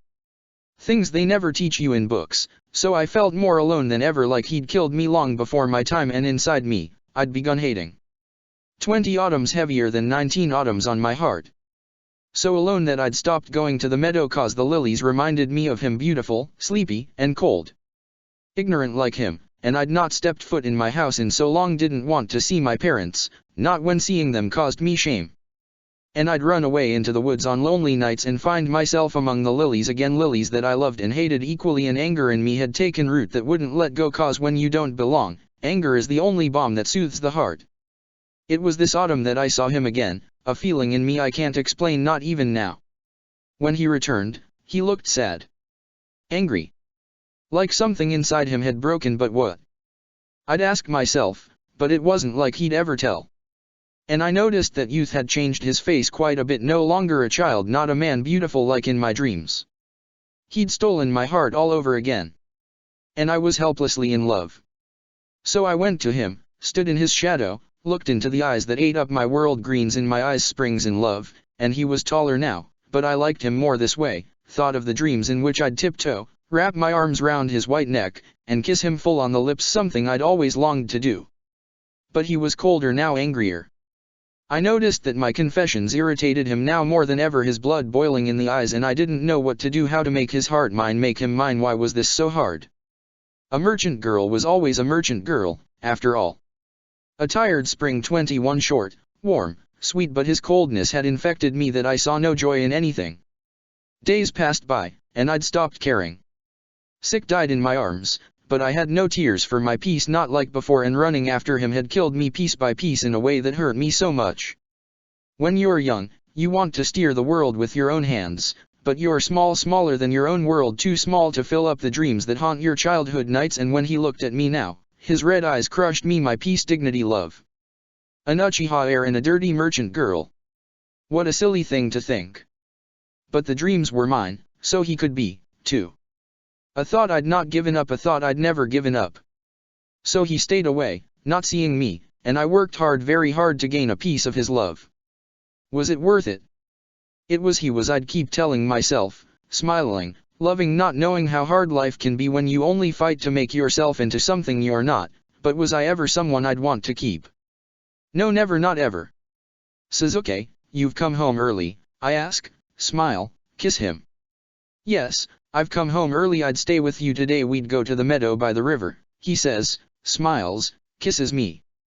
22. A bolder winter, it was like you're dreaming someone else's dream, not yours, and what's childhood if not the other you, a forgotten you that you can never have. A you don't want, a you won't change, a you can't see, not anymore. And Father Pa had strayed far into old villages to sell medicines. He always liked the snow, said it was white, pretty, pristine like magic. He'd always been bold, careless, some would say. Maybe it was true, but so what? Poor can't live not with care, 'cause care is for the ones that sleep on full stomachs. In warm beds. Heavy clothes. Things I'd never known. Not till Leaf began tormenting me. An infection, a rare black pin mold, and it wouldn't go away. No matter what I did, it wouldn't leave. Not him, not me, and I was back to seeing the shame in his old face every single day. And he'd grown old, so old and frail that I couldn't find the Pa I loved in him, not anymore. And I was lost, lonely, longing for him, only him. And he was 18 now, a youth awakening in him, and he mesmerized me. More than ever, like dreams mesmerized little girls more and more. I love you, he says, so beautiful and sweet, smiling at me, only at me. I love you so much, you know? He says, like he's reassuring me that he loves me, only me. I only love you, I want you to know, he says sweetly again, and I'm lost in his eyes, his red's bolder than my love, only my love. And I lie down into the lilies and feel him on me, and me. Hiccuping. Whispering. Kissing. My world torn in two. Bleeding. 'Cause I'd saved myself for him, only him, and that should never change. Summer 23. Old cloths, frayed woolen dolls, warm barley biscuits, that's all I knew. Maybe it was good to only know this, not more. A sweet thing you want, but can't have. Tomorrow's how unfair. You don't know when you're young, no, it's like the younger you makes you bitter. Colder. Angrier. And there's no cure, not in the paintings, not in words, not anywhere. Tsunadeheim loved me, a medic, a good medic, but I couldn't have his heart, I could never have his heart. I'd now realized that you can't have the stars you look at, no, they exist for you to dream, not have. But like all fools, I still tried harder and harder and harder to have him. For a me I still didn't have. Laudanum, shining empty bottles scattered about Pa's room, and he'd yell at me out of his mind, cough out red everywhere that I had to clean 'cause I didn't want Ma to get infected, too. A dirty merchant to the end. Oh, Suzuki, I want you take me away, far away from here. A place where I can be happy, where I'd not be me, where I'd have you and I'd keep you happy. I swear. He looks at me, smiles, kisses me. I want you, I'd take you away, far away from here, a place where you'd be happy, where I'd have you and I'd keep you happy. I swear. And I smile, cry, sit down among the lilies, looking at the darkness about the meadow. Winter, we were in the same team, a Jonin squad, a place he didn't deserve 'cause he was much too talented. What had happened to him? I could have been happy, but his constant coldness I couldn't bear. Pa dirty dying. Too slowly. I want it to be over.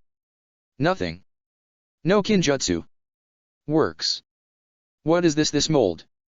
I'd have to sell my soul to save Pa. A Pa I'd run away from. Why? I don't want to be a merchant anymore. Suzuki. You. Says okay, I love you love me, too? I ask, smile, kiss. I love you love me, too? He asks, smiles, kisses. I hear Pa yelling Ma crying and I cry, too. 24 Spring so short. Naruto he's kind to me loves me in a way I wanted you to love me. I hate you. I think of you love you want you. Says okay, don't you want me, too? I ask, smile, kiss. I think of you love you want you. Don't you want me, too? He asks, smiles, kisses. But he never says my name. I smell the vomit. Metallic blood. Puss. Feel sick. Run away. To the meadow again. Summer 25. Alone. Sick. Old. Dirty. Not a merchant. Loves. Tsunadeheim. Me. A medic. You love me, don't you I love you. I say. Cry. He doesn't say anything lips move don't hear anything he doesn't cry he smiles. Autumn 20 dash. Itchy. Hurts. Sick. Won't tell anyone. Not a soul. Old. Dirty. Merchant. Not a merchant. I want. Want. Want. I. You. Says okay. You love you, says okay smile, cry, plead. He doesn't say not a thing lips don't move he doesn't cry he doesn't smile he just looks. Standing by the grave, she looked up at the moon from the scroll in her hand, mad scribbles she had created with a madder hand. It was done over but that was always meant to be his end, a dirty merchant in the dirt. She wanted to write, carve into the old stone, but it was not as if anyone would read the thoughts, inks that she had spilt in a haste to become bigger. Then she went inside, through the scroll, spotted by careless fingers, into the hearth, went out into the night in whose fabric, stars winked. So many memories in a little time. Farewell, Pa, she said, tearless eyes, and turned away from him, for that was how it was meant to be. Chapter 83, The Blood of Bloods. Passions that were undone lead men to ruin. It was night, and like all nights, a lonely night perhaps nights were lonelier in autumn, loneliest in winter? And he purged off haunts that came at him from the place, wandered from the graves that overflowed into Black's bowls this night all nights. It was always meant to be this way. And he pushed hard into the tight place, slick and welcoming, head buried into the flower-scented hair, he could smell her. She was not unpleasant, a proper-looking woman, kimono, vibrant and heavy, skin, smooth and fine, face, white and rosy a common makeup of common harlots. He did not like mixing himself with common women, not when he was lucid, but not on this night when the corruption had got the best and worst of him. Nothing opened the mind like desperation. Joined together, he felt her vibrate around the pleasure's root, her hands on his sweat-soaked back, eager but careful. Never aggressive with shinobi men, for they were not that forgiving, but this was the loveliest one that she had ever invited between her legs. He had not asked much of her, only that she should let him squeeze into her till he was content good money, too. No kisses, he was certain, for he had not played with her the way most men did, and she was not one to refuse, not when the man was young and beautiful and rich. And what a night this was, calmed by a storm passing, moon rising into the blacks of it all, and he pushed harder now, closer to the release he saw, hair, graceful and long, that trailed across her lips like loose koi fish. Black as blasphemy delivered against his skin that was white with devilish delight. Then he heard her whimper and saw, out of the eye's corner, her hair coming loose from the ornaments that had held them together their luster showy, and he braced his hands on either side of her face, upon which a sublime emotion rested, head down, eyes closed, as though he was almost ashamed to look at her, spine arching back, arms straight in an obedient posture, hips meeting hers where their filth collected and enwove the curls. And he heard her again, yet now, she was an etiolated memory that required a fresh murder, for it had lost its way back to its haunt its grave. Itake, she cooed, luscious yet motherly, you're a good boy you're such a good boy. What was this if not a delicious vision that was sent to him, a whisper from another season's throat, that tempted his daemons? The root of his father's ills he was yes, he was. Hoary webs moon had woven upon the walls of this little room, on his back, on her, and she kept looking to him, and immured in lunar plights, clouds of opium, he wanted her gone back to the deeps. Leave, he hissed, closed his hand round the throat where the veins jumped up all at once, squeezed. Leave. Leave. Leave. And now, he trembled together with his father's gift in the eyes, back hardening with stubborn signs whilst she laughed a girlish laugh he felt. Mocked by her sincerity. Not enough, still not enough, whilst she writhed about and under him a fish lost without rivers. And he tightened his grip, eager to hear the snap, yet something in him came loose, and she vanished with his daemons. With a startle, he pulled away, breaths violent and fast, watched as the woman scrambled away from him into the darkest corner terrified. He did not speak a word and left the room in a hurry. Outside, night healed the scars from autumn's storms, soft air wandering past to other places. The veins in his back gleamed with a purple corruption, a bruise, and the richness of it all. He wore the black shirt and umbu jacket, tasted the strange feeling that haunted his heart to a pace that was bold, slow, and deep. Then he walked away into the forest and vanished quickly. Her happy face smeared along his spirit like shame. Still asleep, Suzuki took slow and long breaths, sitting in the chair, head bent a little to the left, obedient. Itake's shadow lay upon him, a funeral garment that was deep grey this morning, upon which melancholy bloomed, and he watched whilst the red eye remained vigilant in his gaze, a Yamanaka man whose hand was gently placed on Suzuki's head. Memories he read, a past Itake had allowed him to see, eyes on the Mangekyo Shari-nan, a warning. And the man had no choice but to look and allow the Uchiha to see what he saw, unrolling each scroll, a delicate composition, a method his clan had developed centuries ago. Not as effective as the Sharingan's ability to tear into the spirit and see it all, but what was? There's nothing, the Yamanaka man said and drew his hand back, then he looked at Itake once, blinking, and looked away to hide his eyes. They hurt. Nothing else. Spoke the other man who stepped forth from the dimness that rested in the room's other half. Itake looked at him, arrogance leeching the calm from his countenance, Mangekyo cooling to Tomo's, albeit no less threatening. Sato Tatsuoki, Danzo's firmer arm, was a man of convictions, a tall and gaunt figure, eyes sunken and deep as though nailed in, not set, face, shaded by kanmurai, angular and sharp, a stone polished against metal. It was perhaps by reason of his trickeries that his appearance was less than welcoming. Sato clan's last scion, he carried their care and price on his sakutai that were as long as they were delicate rosy designs crafted by keen and liberal hands. He watched over Azushiagakur, guided the eddies from ruining what was left of it after wars, whispered in Daimyo's ears a hatchling that has learned to hiss, as his lord would say, but he was here now, eager to nest in Danzo's burrow. Itake thought of him differently as, standing between Danzo and Daimyo, he was a tricky man, and his presence here had enveloped Leaf with a fraught atmosphere that would not leave here, not without its victim. Itake turned around fully, ears heeding Suzuki's soft breaths, for he was still sleeping soundly. "What is it that you are looking for, Tatsuoki?" Itake asked, tone carrying a bolder note that was not well received by the other man who stopped in between the lights that came long and steady from the window, sickly yellow as the sun was but a love-starved boy-child, a sad little poppy in an unfriendly season. "Truth," Tatsuoki spoke, smiled a serene smile that appeared as a wicked mark on his face, and looked down at Suzuki with the greatest interest in action Itake did not enjoy. "Nothing but the truth."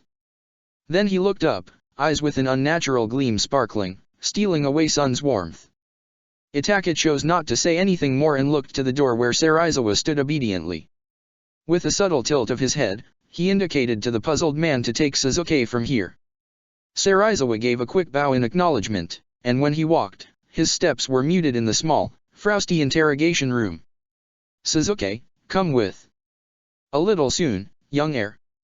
Tatsuoki spoke, his old face and new robes yellowing in the sun that was forgiving in autumns. "See more. I want to know what this wild little boy hides away in his head." The Yamanaka man nodded and moved his hand towards Suzuki's head, but Itake caught him by the wrist with a swiftness that startled the wits out of him. "That is enough," Itake spoke, and the sound elongated in the room like a precarious hiss. Eyes rose to Mangekyo's, a threat that was most apparent. "You disobey me?" He spoke, irritation stark in his gaze, shurikens slicing the eyes round and round and round, red everywhere. "Itake-sama, the man stopped, clearly flustered. "Leave," Itake ordered and pulled his hand back. The Yamanaka man, in great confusion, looked quickly from Tatsuoki, who was smiling in silence, to the Umbu commander, bowed clumsily, and left the room with fast steps. Serizawa, Itake spoke again, and Serizawa obeyed without question. He bent forward a little and pulled Suzuki up on his feet. He was still quite drowsy from the drug's effects, eyes half-lidded and tired, but he went away with the man without protest. At last, their steps died in the sounds, softened by autumn's playfulness. Itake looked at the man, on whose face the smile still drifted like curses, once and made to walk when he spoke, still enjoying the seat of importance. Tatsuoki remarked and walked to him in a manner that was exceedingly delicate for a man of his constitution. He has made you so different. Unique. Usually, when the glimmer of lust ends, so does the importance. I feel terrible for you. He used you and tossed you away. Just another thrill he rode through and forgot. Pity. Then he looked outside the window, a pensive expression changing his time-caressed features, and spoke again, a change approaches. I wonder where you will stand. Lie down. Sensitive pillow talks do not always help men of means.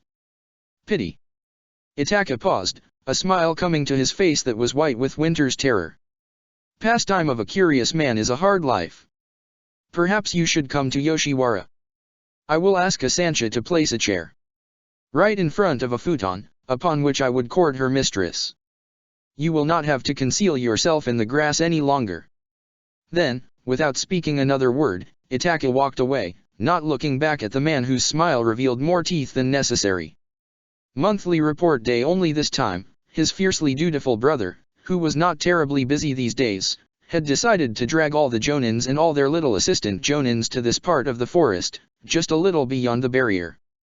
Since important people from the villages were coming after a week or two, it was time to make sure that everything was in place, seals, security, shinobi. He would have his work cut out for him, patrolling the borders from end to end like a fool. He never wanted this post not once, and he felt miserable that he was dealt this hand by fates. And his brother who was born wicked.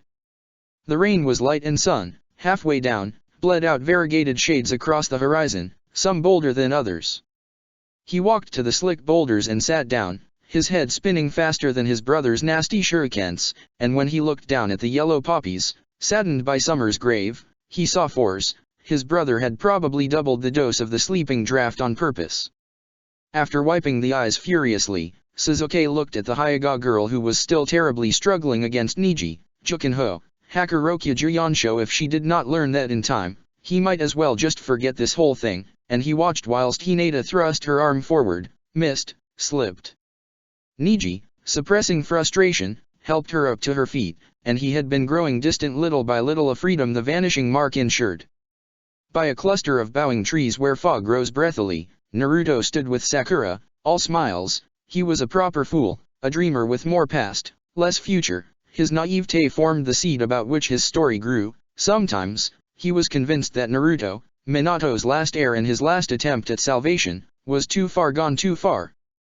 There was only so much you could do to save one man. Naruto looked a bit better than last time, but he could see doubt cast fears across his eyes that were blue as summer rivers, a father's gift or his curse. Perhaps there was not a difference between them, after all, one and the same, they haunted men forever, even beyond death. For you are what your fathers make of you. His Oto-sama had said when. For the life of him, he could not remember, but there were many things he could not remember many. You could only carry so much from the past man, a child of past's burdens.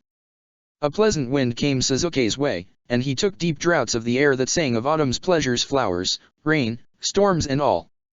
Who knew that the season of death could be so lovely? Lifting the eyes, he looked at the sky that was being devoured from all sides, but he could tell that this storm was gentle, less angry than before, almost desperate, and desperate times meant desperate men and measures. Almost against his will, the eyes wandered to the older sibling who stood with Kai and Serizawa. He was speaking to a man from Shikamaru's team, a matter of border security. He could not hear much for the air was thick with sounds, languid, but it did present an opportunity. Itake, who left the place with Kai and another masked Umbu man, had lead them all a merry dance, but two could play at this game. He bent his head down, smiled, preoccupied himself with the grieving yellow poppies who awaited a very sad death right by his feet. How sad. Then Suzuki heard a whisper he did not like, and he spoke before he could sway his heart. Why don't you come here and say that to my face?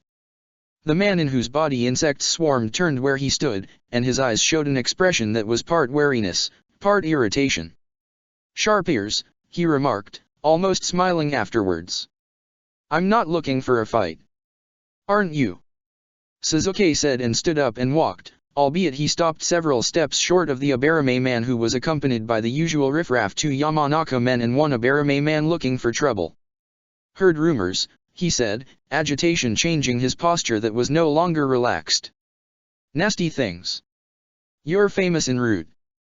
Tell me, what have you heard? Suzuki said, lips twisting with a smile that was less than friendly.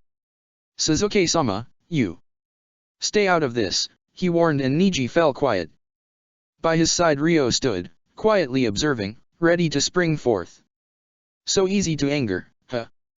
The man, whose name the Yamanaka man whispered out, was Kaoru, and he was here to make trouble. Less easy than your mouth, Suzuki said, though his voice was rougher than before. Suzuki, what are you? Naruto stopped and looked at the men who were more than ready to respond, not with mere words. Hey, man, woke up at the wrong side of bed? We don't need this here. Ask Suzuki, Kaoru said, and from behind his back, the men came forward and stood on either side of him as if in a battle formation. He doesn't like people talking. What are you? You think I killed Toruin? Suzuki asked, forestalling Naruto, hearing the crunch of feet behind his back, but he did not bother himself to turn and see who that was. Heard someone made short work of him. Poor bastard. You. Kaoru hissed, and for a moment too long, teeth showed unpleasantly from between the sickly lips. His body had jerked just a bit, but he clenched his fingers in time to control the temper. Suzuki, let it go, come on, what's got into you? Naruto reasoned and placed his hand on Suzuki's shoulder, and anger passed for a brief moment and Suzuki turned to leave, but Kaoru was persistent. I heard it, heard that you killed him in cold blood not far from here, Kaoru said, louder this time, loud enough that his voice struck the air's stillness and made it vibrate. Fuck. You got some nerve showing your face out here. If it wasn't for your BR, and he snapped his jaws together to stop himself and squeezed his eyes shut for a moment as though the sun's glare had hurt them. Keep talking and you'd get in trouble, Suzuki said, a threatening note swelling in his voice that was less than calm. Toruin. Fu. They were on to you, you killed them with your dirty hands, didn't you, huh? You son of a bitch. Shaking with fury, he pointed at Suzuki, hand instinctively going to the sword. And Kaoru did not know what occurred the next moment, only that Suzuki's fingers, steeled by Raiden, had stopped a mere inch short of his heart, his wrist in Itaka's grasp, who stood between two men like a tall, curiously pale, deathly specter freed by winter's promise. Gasps rose from Shinobi and spread about the little clearing, and Suzuki, trembling, Sharingan bleeding out into blacks, looked up at Itaka with a gaze so hateful that it surprised Sarizawa. For a moment, Itaka just returned Suzuki's gaze with eyes sheltered by an emotion Suzuki had come to despise, did not intensify or loosen his grip, Sharingan answering to his younger sibling's angered eyes. Then, after a moment's silence that felt heavier than autumn-afflicted air, Itaka spoke, eyes on Suzuki's, unrelenting, stand down. He turned his head a bit and looked at Kaoru's face and the shock that had permeated it to its last bone. Flustered, Kaoru gasped out several breaths, heart pounding along the veins in his neck with feral desperation. Suzuki's body was still thrust forward, though his muscles had relaxed quite a bit. A missed attack. Had he meant to kill him? Kaoru looked up at the Umbu commander, who was quite intimidating up close, an expressionless and unnaturally white-looking man. His countenance exuded a petrifying quality that was troubling. Itaka-sama, Kaoru stopped, looking up and down several times, barely able to articulate his words. You have come out here to make trouble? Itaka asked, though, as always, his words had more command in them than anything more, twisted Suzuki's wrist gently that the Raiden about his hand fizzled out into airy tendrils, and Suzuki backed away, eyes and all their murderous nature still on Kaoru, rubbing at his wrist with aggressive thumb movements. And no, I was just, he stopped again, bent his head down, unable to say anything more. "Leave here. You are dismissed from duty till you do not offer a letter of apology." To Suzuki, Itaka spoke and turned away from the man who was suddenly very much livid. "Suzuki, he how can?" And Karu could not speak any more when Itaka turned his face to him and glared. Defeated, face soaked in fresh sweat, he bowed again and went away, but the men who were his companions did not follow. They had their own duties in the forests to the north. "Has the show not come to an end? Do you all have nothing more to do?"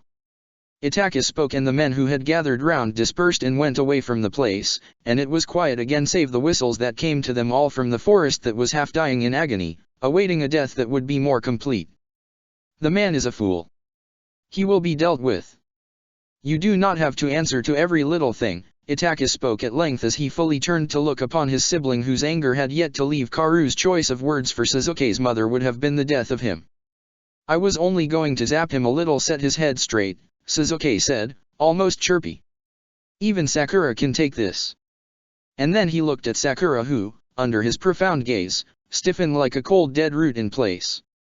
"Come here, Sakura," he said and held out his hand. Itaka was quiet. "She's a little shy." And when he moved a bit, Itaka grabbed him by the arm. "Stop," Itaka spoke, his voice a heavy whisper in the air. "Do not do this. Do not quarrel with me. Why don't you mind your fucking business?" Suzuki hissed and jerked his arm free and walked away into the forest. Itaka stood quietly, watching Suzuki leave the clearing, but after a moment or three, he went after the younger sibling into the trees, too, that entwined, and Sakura, who was watching all this, followed the older one. It took her a while to locate the brothers, albeit their chakra was powerful to sense, but her sight failed her. Chakra breaths had come out in great numbers, obscuring her vision, producing vibrations in the air that scarcely moved. She could not hear a thing but their excited dances, and they seemed to almost originate from the place where the siblings stood. She did not understand why. And when Sakura found them, standing in the air salved by autumn's fragrances, she looked intently at the manner in which Itaka spoke. No, she could not hear him, but only half see the visage that was less prideful, more soft, and he was reasoning with the younger one who was not calm, but angry. What had happened between them? She strained to listen, but the breaths, perfectly round and bright against the gloom, made strange music that buzzed in her ears. This was hopeless. Itaka looked about at the breaths, a bit strangely, and then at Suzuki who opened his jacket at the front and let loose 5 orbs that had turned deep red as if engorged with his chakra. They could barely float from his body, and he had to push them away with a lazy movement of his hand. He could touch them so easily. And one of them suddenly popped, too full to float, a sleepy child. She had never seen them do this before. What was this? Sakura looked down after she felt something brush against her feet. Lilies had come out laughing, each moving to and fro, growing in the wake of the path the brothers had trodden on. She did not understand. And when she looked harder, she noticed some growing about Suzuki's feet. What was happening? Sakura felt lost, confused. Alone Sakura thought she knew the man she loved, but he was more than Danzo let on. Much more.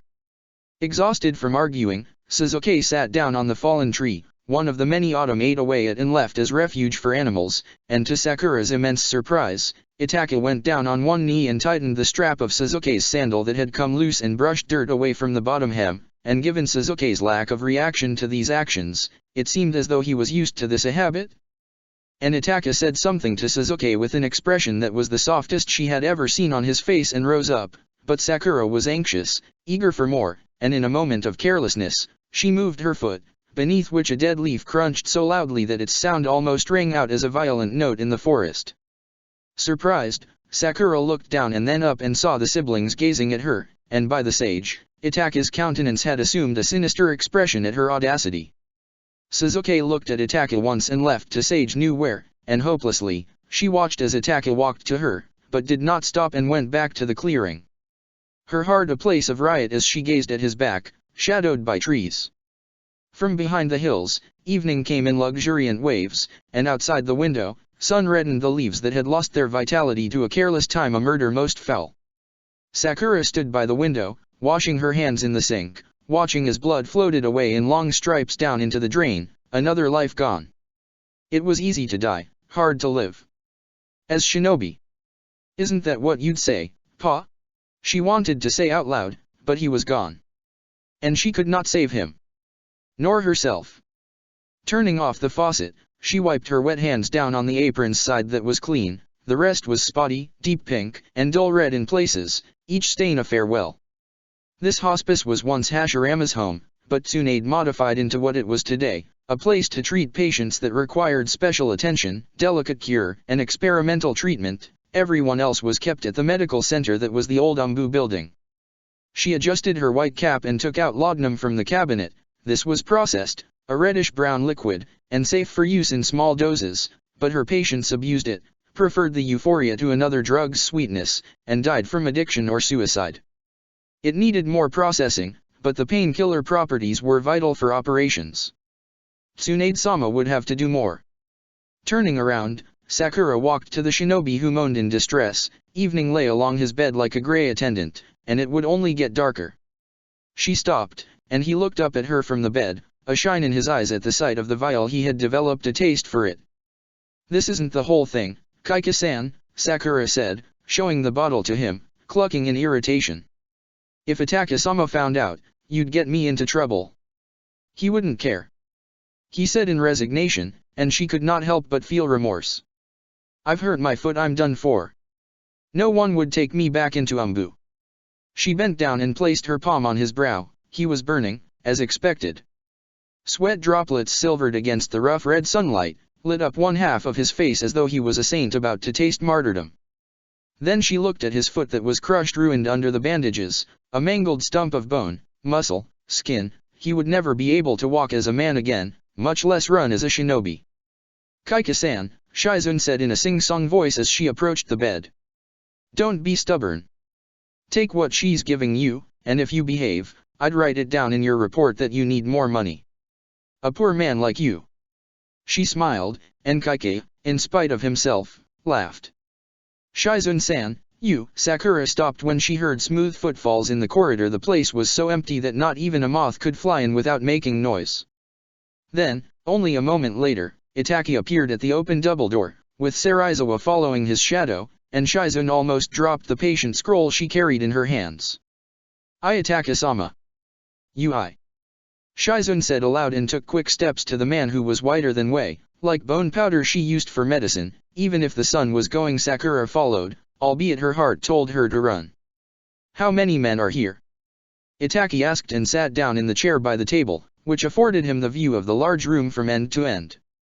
"T3, she said and stole a labored glance at Sakura who stood by her side, terrified of the man, bore evening's first signs. Itaki held out his hand, a very white hand which juxtaposed itself starkly against the shadows the hospice invited in, and she fumbled with the scroll and gave it to him. "How many passed away?" he asked again, eyes on the scroll, lips pretty yet unsmiling.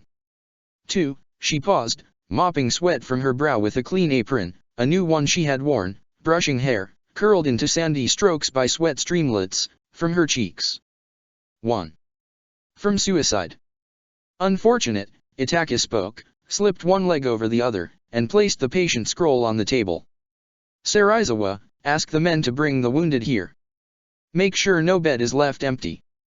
Serizawa bowed in complete silence and left, and Shizune, though she had much to say, stayed silent, as well, and Sakura, overtaken by an unease, looked at Itaki who seemed paler, now that the sky was in a state of gaudy anguish the night was about to deliver.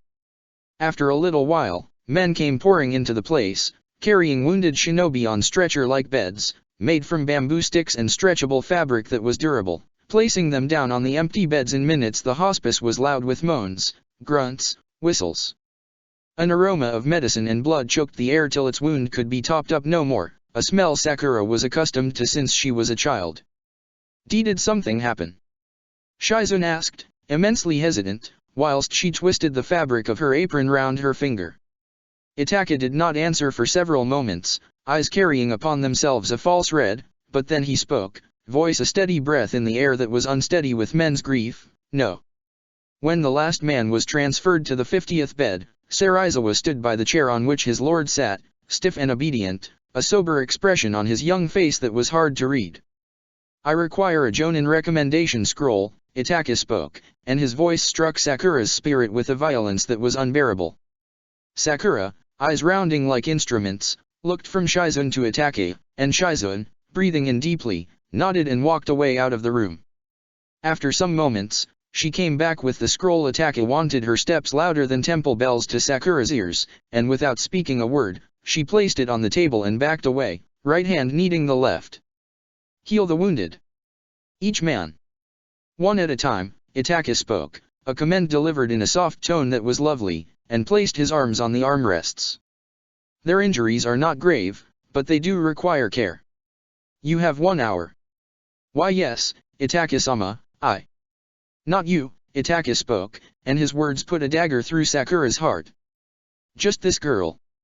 Shizun stopped the sound before it reached her lips, face marked by an anxiety she could not control, and nodded at Sakura. "Go on," Itaka spoke, smiling a smile that was flower-like, faint. "Time trickles by." Though Sakura sensed a defeat attack her spirit like the plague-carrying rats, she made her way to the patient that lay writhing on the last bed to the right, walking through benign yellows that cut into the sincere grays, and, coming through barred windows, they fell into deep stripes across old-fashioned beds, obscuring faces that were akin to twisted cloths on strained features. She kneaded chakra and materialized it about her hands, and, directing a frightful glance in Shizun's direction, which expressed the secret anguish of her being, she began. The man's chest was scarred by lacerations, pinked, half-conscious, he mumbled incoherent thoughts about a woman he loved. Kazuga. He would gasp between moments that were long as silences in winter, but the beloved was the lady of spring. A flavor of happier times. And time shuddered by like this, and Sakura heard beats bursting from the heart in fierce pulses. When she finished healing and stitching the 10th man's injuries, she felt her chakra slipping, and she did not know what to do. Desperate, she looked in the direction of the accursed man and his attendant, a lighter shadow in his shadow. Then she walked to the cabinets that stood tall and thick on the right side of the double door, but when she opened one, Itaka spoke, "Do not to use anything to replenish your chakra. Not your seal. Not your medicine." And, half turning, Sakura looked at him, eyes catching light to sparkle with a delightful fear. Itaka-sama, that'd drain her out. Shizun protested, bending forward, clenching the apron in her fists. "This is a test. A simulation of war," Itaka spoke, rested his temple against the right hand's fingertips, breathed out a slow breath. "Things are hard to come by when many struggle to survive. She is a medic. She ought to know that. Less is more.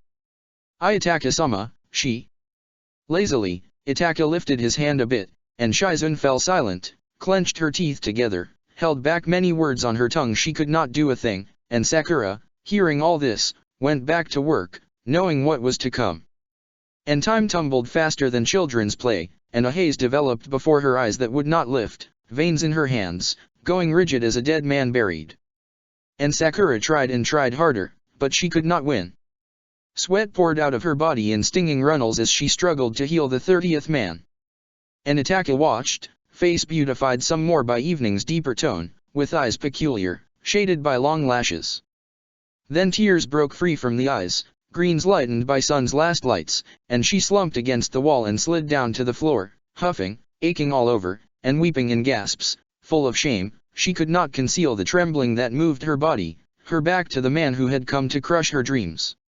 Itaka took the brush out from the inkpot, wrote something quickly, and singed the corner with the mark only he could use as Leaf's commander. Then he rose up and left without a word to spare for either of them. Saraiza were right behind him, and Shizun looked at the words he had written and the woman who sobbed in evening's unhurried shadow, crestfallen. Performance, unsatisfactory. Unfit for the Jonin post. Uchiha Itaka. Whisperings. He woke up suddenly, pulsations of the heart directing his eyes to dart about, an animal freed. The room was quiet, dark, and yellow in patches, but fire burnt in the hearth, a bright fire that was warm. His heart, his poor heart, his little heart. In pieces, and before he knew, he was crying, reaching out to the boy that slept on the futon by his side. He reached out, arm extending and curling about the waist, and pressed his face into the back, trembling more in spirit that was shaken. The other boy stirred and sat up and wiped sleep from his eyes. Then he looked down, too curious. "Naruto?" he asked and gently shook him. "Are you crying?" Naruto sniffled, afraid, looked for a beast that was coming for him, but where was it? He did not know, and that terrified him more. "And no," Naruto gasped a little, a sound that was compressed between the sobs. "Liar," the boy said, crossed his arms like an adult, and sat up straight. "See? There's nothing. You scaredy cat." "Why sure. Sasuke?" Naruto asked, hugging him with both arms as tightly as he could. "I'm not lying," Sasuke said in a voice that was small, sincere, sweet, almost offended at the suggestion. "I looked with Sharingan. Nothing, see?" He pointed at the red eyes that glowed prettily in the dark, a big smile on the face. Naruto loosened his grip and turned his face a little to look up at Sasuke, blue eyes darker than omen nurturing oceans in the boy's shadow. Then, as though something went from him, he emitted a gasping breath in relief and smiled that big smile of his, and he sat up, too, and bent forward to look keenly at the eyes that were still transformed, a tomo in each eye. "Pretty," Naruto said in awe, crossing his legs, swaying from side to side. "I wish I had M. Then the monster wouldn't get me." "You're silly," Sasuke said, twisting the little mouth a bit, "Sharingan going to sleep." "No monster, I told you. Nii-san told me." I don't know." "You don't believe Nii-san? That's mean," Sasuke said, not in anger but in shock. How could no one believe his Nii-san? He was the best. Naruto paused, stole glances at the little boy who was patiently waiting for an explanation, smiled a bit. I believe you, Sasuke. You're my friend." Then he took Sasuke's lily-white hand in his, a full smile imbuing his face with summer's blush, and Sasuke, looking from Naruto's hand to his face, smiled, too. A shattering sound woke him up, no longer a child, but a man. He sat in the meadow where autumn had burnt the grass to poor man's gold. Sky, laughing in bursts, a river yawning, it was a slow evening. The roll of the river, seer of flowers, the latter sung former, unsung. Its songs since summer's parting. Now, its tides were a little dull and slow, lethargic its passage and flow. And he felt alone, only thinking of the time that had passed. Minato and Kushina, a tale of red hair and a trial created from it, dances and love-making in the rain, youth's season, the strangest time.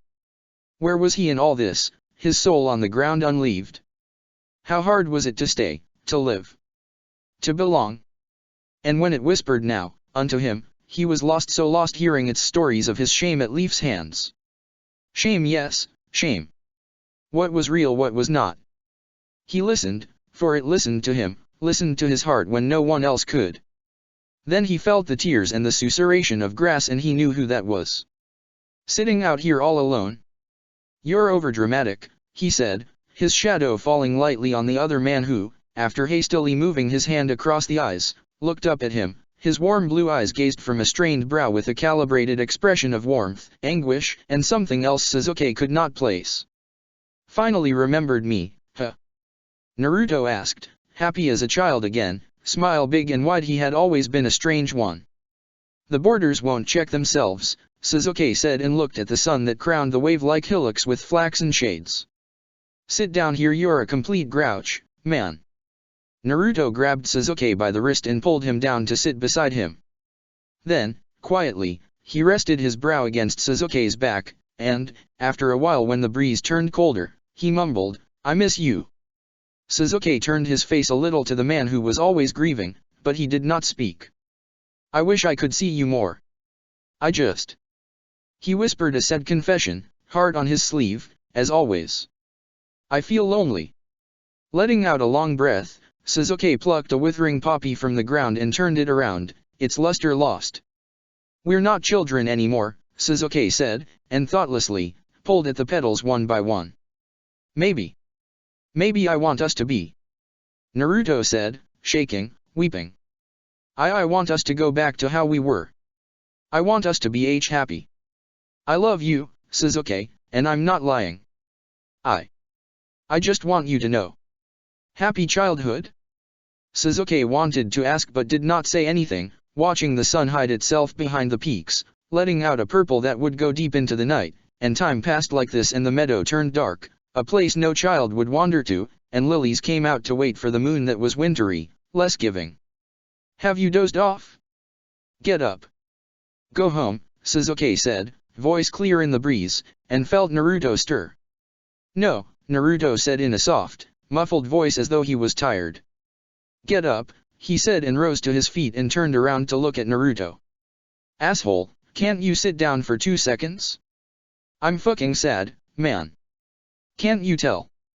Naruto asked and made his eyes so big that he nearly looked mad-drunk. It's night. Do you want to sleep here? Sasuke said, brushing dry grass from his jacket, and watched as pearly fresh dew decorated the meadow, brightening the foliage in the moonlight. That's not what I asked. Fucking grouch. He said loudly, almost in protest. Good night, he said, turned around, and started walking. You fuck wait. Naruto sprang to his feet, jogged, and threw his arm around Sasuke's shoulder.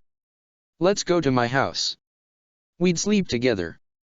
That came out wrong, but you know what I mean. He laughed a little and looked at Sasuke for an answer.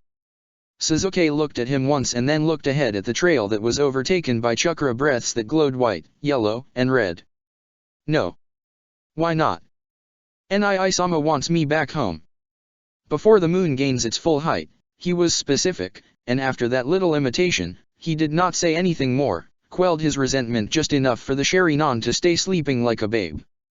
Father will reason with him, Naruto said, with utmost confidence. He'd send him a letter. Don't worry. Intent on angering Itakamori, Sasuke nodded, and Naruto, overjoyed, pulled him closer, grinning from ear to ear. Remember that guy? Naruto paused, rattling his brains. That fat one who always had snot in his nose? He got into Umbu. Yes, Sasuke said lazily. Shut up. Course you don't. Just saying yes to everything. What do you want me to say? I don't remember everyone. You don't remember anyone, because you have no friends. I'm your only friend. Ever thought about that? You're stuck with me for life. Fucking sage. They walked, feet crunching on long dead leaves, and in their wake, chakra breaths collided against one another, confused, unable to follow as if someone had poisoned their happy place. Insistent, like a child, Naruto asked Minato to send Itachi a missive. Sasuke knew that his brother would be furious, but he did not care. That place. It was more a prison, less a home. Now, he lay on his back and listened to Naruto's chattering in a room that was warm. This was Naruto's room, and, in all these years, it had not changed much. Little knickknacks sat on the cabinet, 2 futons on the floor, one of which was probably Hinata's, and he prayed to the sage that he was not resting on that one, a painting of summers, yellow poppies, happier times, that hung in the alcove. The more things changed, the more they stayed the same. And he did not know when he dozed off amidst Naruto's never-ending stories, woken up by a body convulsing against his own, gasping sounds in the air, fingers grasping at his back as though finding something to hold onto. Naruto? Sasuke asked, still drowsy, but no answer came, so he sat up and watched as Naruto wept his eyes out against his thigh. Naruto? He asked again, but when he touched Naruto's shoulder with his hand, Naruto's whole body jumped in surprise, and gulping air, he emitted shuddering exhalations, eyes red with more tears. Then he looked up, grimaced in terror, and pressed his face into Sasuke's belly. There's something in the room. Naruto said, words made incoherent by what he felt. I saw it. Right there by the door. It's come for me, it's here. And he said no more, hugged Sasuke tightly, weeping into the shirt. Sasuke looked around. Nothing, and he wiped his hand across his face, knowing that the seal was being weakened again. There's nothing, Sasuke said in a voice that was calm, reassuring. You had a bad dream. Sasuke, Naruto stopped, pulled down drafts of air, trembled like a beaten little boy. I am not lying. I saw it, it wants to hurt me. Sasuke, don't leave, Please. Please.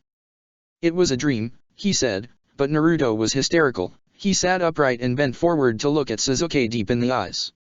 I feel something right here, Naruto said, voice strained much by sobbing, and touched his heart. Ring ring ring. It doesn't go away. It never goes away. It never leaves. Then he bent down his head into the shadow that was quite deep, lips like leaves quivering, hair golden but dirted by night. They're watching. Always watching. Hurting me. Shaming me. He went on, tightening his fists in agony, shoulders falling forward. They beat me up. T threw stones at me and he stopped, confused. Lost. Naruto, you had a dream. No one threw stones at you. Go back to sleep. T they did, Sasuke they did. He said loudly and showed Sasuke his blue eyes that were mudded severely by the blacks. It told me. I don't remember, it told me. He nodded and wiped his eyes over and over again and made a face that was childlike naive. They hate me. He stopped, fresh tears glazing his eyes, touched his heart again with more force this time, and you look into their eyes and see yourself fall.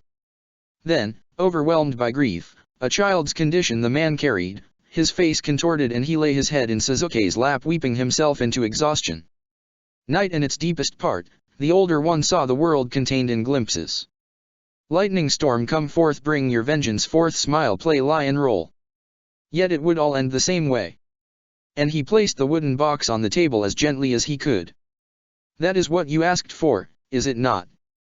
Itachi asked, and Tsunade, almost seduced by the urge to let her anger out on him, smiled in spite of herself. You brought it here at last. What changed your mind? Tsunade asked and poured out a bit of sake to calm her nerves, not forgetting to smile. Nothing, Itachi spoke calmly, out of habit. My mind is the same. I do not change it, but you would have to change yours if you want to see what is in this terrible box. What do you mean? She asked, rising to her feet, anger just beginning to bite at her composure in itsy-bitsy pieces. I do not enjoy being lied to, he spoke, voice a trouble in her mind. If I see with my little eye that you are lying still, I will burn this thing and your wishes along with it. I hope you understand the sensitivity of the matter. Tsunade, pursing her sake-touched lips, looked from the box to the young man who had caused much misfortune for her student, and smiled, for that was all she could do. And out there in the forest, night purred against the breast of a distant moon, dreamt of the older one who was beautiful, pale as death that blushed, and he pushed the boy against the tree, kissing, kneading the flesh to a tempestuous half-bloom between the legs. You're rough, the boy said, fingers gripping the man's shoulders, face changing from ecstasy to something less pleasant. Stop it, Kai, stop, that hurts. He pushed Kai back and he laughed and looked at the boy that was terribly flustered. Back to your old tricks. Did you get it from someone else? Komi, you're an easy boy. Everyone's little whore. Bastard, fuck you. Komi spat back and wiped the spit off his lips and felt himself burn all over. He needed to tend to this. Itch. What, you'd go to Itachi-sama again? Cry? You're used to crying, Kai said, a mischievous look on his visage, and picked up the sword that he had abandoned from the ground. Still upset? He didn't even say anything to you, he said, watching Kai as he sheathed the sword that was clean, and adjusted his chinin jacket. Why did you lie to him? Kai asked, and a pain expression contorted his countenance in ways that the boy did not understand. You shamed me in front of him, Itachi-sama. Why? You promised me, Komi said, unable to see Kai's face clearly in the darkness that had all but eaten up this place to its fill.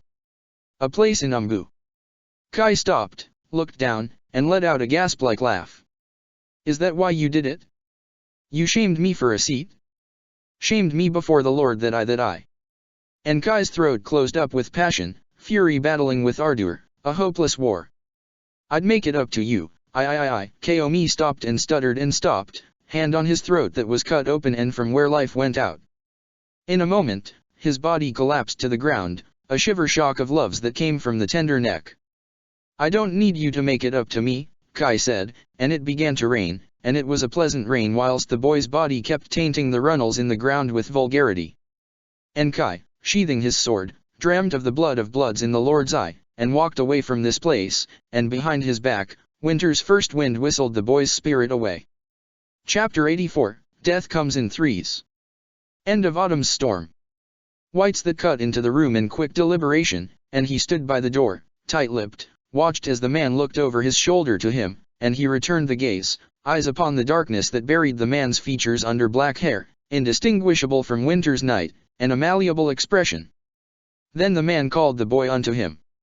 Suzuki, he spoke, death's in the eyes asleep like winter's dream, summer's night.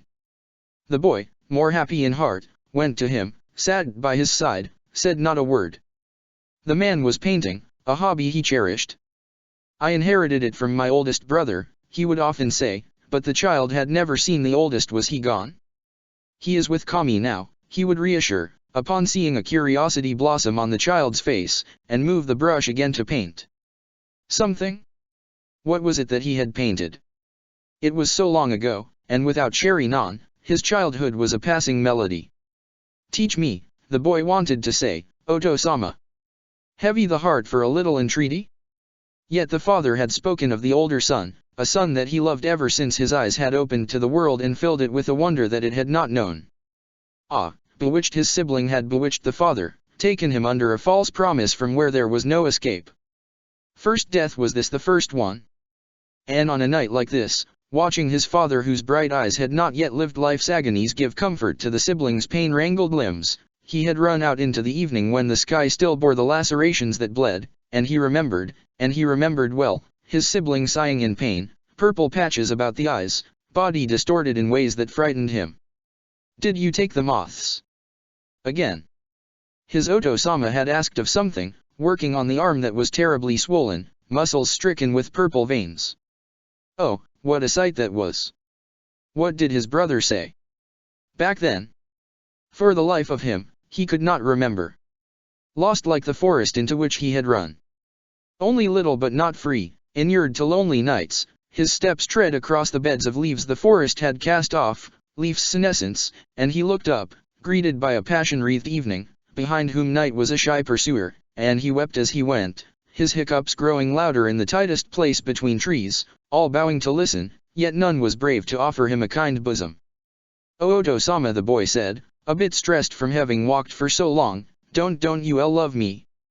Grasping at his little breast that heaved under the black shirt, he looked down at the purple lilies that smiled by his feet happy. What a time to be full of joy that waited in winter's arms, only a death away. "Oh Oto-sama, don't you love me?" A voice from behind him spoke, like an imitation of his softer tone, though it was not as sweet as that of a child's. Perplexed, even frightened, Suzuki shrunk away from the nearest tree, eyes on the black mouth that existed at the tree's foot. Up above, sky turned ink dark, and night was upon him like the wayward shinobi out to kill. Oh, how the little body shuddered in affright, but the boy had learnt to be braver than men, so straightening his body as though he meant to take the animal on, he faced the black gash, anticipating a monster full of teeth to come forth. And an odd thing it surely was, and it came from the darkness, black plumage covering its form, white face crowning an evening shroud that was its body, and it was tall as a tree to the little boy of 3, for he had to lean his head back to ascertain the difference that existed between their stature. Dignified it stood in silence, back straight and obedient as though it awaited a command from a meaner man, moon face, and eyes sober, downward slanted. As if it was looking at the boy very intently. The child, Suzuki, could not tell what its eyes were like, so he tiptoed, mesmerized by the moonlight that tipped the feathers with urgent fires. Suzuki backed away, and his little foot crunched a leaf, and the creature almost snapped to response, ready, face a test of emotions, melting from a mean ghost about the lips to a resignation in the visage as it contended with the process of strangeness. Then it spread its arms wide, wings wider than sleeves, quaving in air, and its body, an instrument of sinister music, susurrated. Suzuki looked on whilst its neck escalated slowly in his direction, arching voluptuously like night-mounted hills, and as its countenance drew near, he could not help himself from thinking that the bones of its face were molded in his sibling's image, yet Itaka was a boy, but this creature here would be what his brother would grow into when he became a man. Oh, what a startling discovery! "Nii-san," Suzuki said, a breath-like laugh slipping from his lips, and the creature backed away, its long hair framing the face like flowing paints his father worked with, and its face was so white not even his brother was this winter-like. Not yet. And wind moved past, plied the swells that grew from the creature's bosom, manipulated them down to the ribs that came up to the skin as ridges. Was it like a mother, to his Oda-sama? What a strange creature.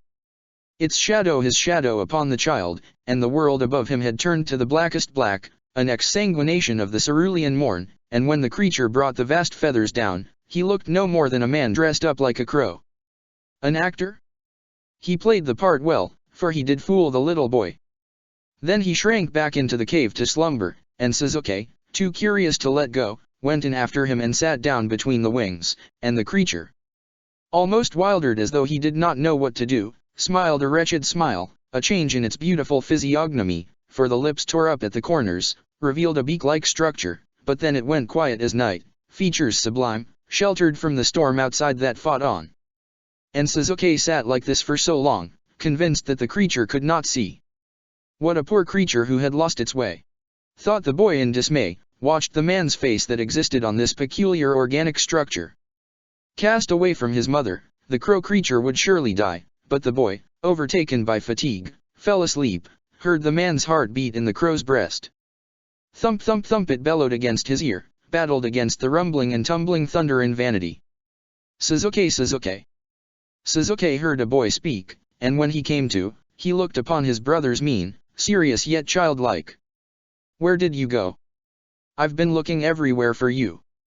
Itaka drew Suzuki into his arms, and when Suzuki looked back, he saw a black mass, like sludge, where the creature had rested. The crow? Suzuki asked, casting a suspicious glance on his brother who appeared very sober very suddenly. What crow? Itaki asked, looked about, and steadied Suzuki in his arms. You had a bad dream. Come, let's go home. They're worried sick. And Suzuki, looking upon Itaka with a countenance that did not hide his doubt, curled his arms about the brother's neck, rested his cheek against the shoulder, eyes on the blood in the cave that could not hide the crow's death. His brother was a mean little liar. Liar. Suzuki spat out, and in one swift motion, sat up on the bed heart a cave of riot. About him, the room was warm, golds on the wall from the brazier that still burned hotly. And when he looked at the window, he saw the crow creature stare at him with an affection that added character to the terrifying lineaments about the eyes. Oh, and then it was gone just like that. Suzuki got up from the bed and looked outside at the forest that thrashed at storm's mercy. Wind had forced open the window. Nothing in the white's wake, a fleecy gray appeared in the sky that sharpened night's dulling face. There was nothing to see out there but be enamored by a night that had armed itself in secrecy, a battle it had begun, a war it wished to win. He closed the window, heart taking a flight to stranger places, and went back to bed. By his side, Hinata slept, calm as a babe sometimes. He envied her peace, and it did not take long for the night's crow to lull him to sleep, a friend in a foe that was tirelessly vicious. Yellows, frazzled by night's end, emerged about the sky, a new morn, another burden. The window was left open by Hinata, and a colder draught came at him from the forest that the storm had exhausted the night before. Now, its most delicate parts abounded with a quietness that would prevail till the next storm. He lay on his stomach, felt the winter's omen-bearing air affect the body unpleasantly. The brazier had gone cold, but he had not asked Hinata to kindle it again, a marriage gift from Minato. It was her house, not his. She toddled in and out of the rooms, mumbling about things, which he only half heard, things about father, sister, and the man who was to die at winter's start. She was sure he would not have stayed had the desire to spite his brother not been on his mind, and Tsunade's favor, which Hinata enjoyed, was instrumental in prolonging Itaka's trouble, and she had insisted so pitifully. He could tell that she was lonely. And he had to be patient. Wait, an important man was to come from the capital, and his brother would be gone to the outpost to meet with him. How he hated this hide and seek, this children's play. Even Kami would not dare to measure his anger. Then the sweetest melody filled the room in intermittent waves, a sign of good things to come. He smiled, craned his neck, and went back to the business of making the perfect origami crane. He was not successful. And the music grew, and a beat later, the snowy hawk landed on his shoulder, excited. Back from playing? I'd take that you had a good time. Did you make friends? Suzuki asked, reached his hand to the back to grab hold of the little hawk, but it was playful. Give that to me. We can play later. At Suzuki's disinterest, the hawk, fluffing out the sun-brightened plumage, bit into his ear. Ah, that's my ear. You're mean, he said, taking Kirin gently into the fist. If I got something good, I'd get you a better treat. He got out the little message from the tube and let Kirin go, who bounced about the room, chasing after some pink moths that had snuck in to find refuge from the night's terror. Don't make a mess, he reproached when Kirin knocked the teacup over. Kirin screeched indignantly in reply, mouth full of pink wings that vibrated to and fro with the brutality the little hawk had showed them, voice mellowing down to gentler notes immediately afterwards as it settled itself inside one of the empty shelves to catch sunlight. The reply, in the message, was most helpful, and Suzuki, letting out a breath of flame, burnt the message, and it curled, crinkled, and charred between his fingers, breaking away with the breeze that passed over his head. Now, he waited. Hinata walked into the room, carrying a tray in her hands. She looked from Suzuki's muted white back to the brazier, from which two washed grey plumes rose up and twisted about one another like a delicate wreath. It's cold, she said, placed the tray, on which 2 teacups and fried nigiri sat, down on the low table, and sat down by the brazier. Why, you could have told me, and I would have. And she did not say anything more, still hesitant around him. He made her nervous, anxious, shy the way girl children felt.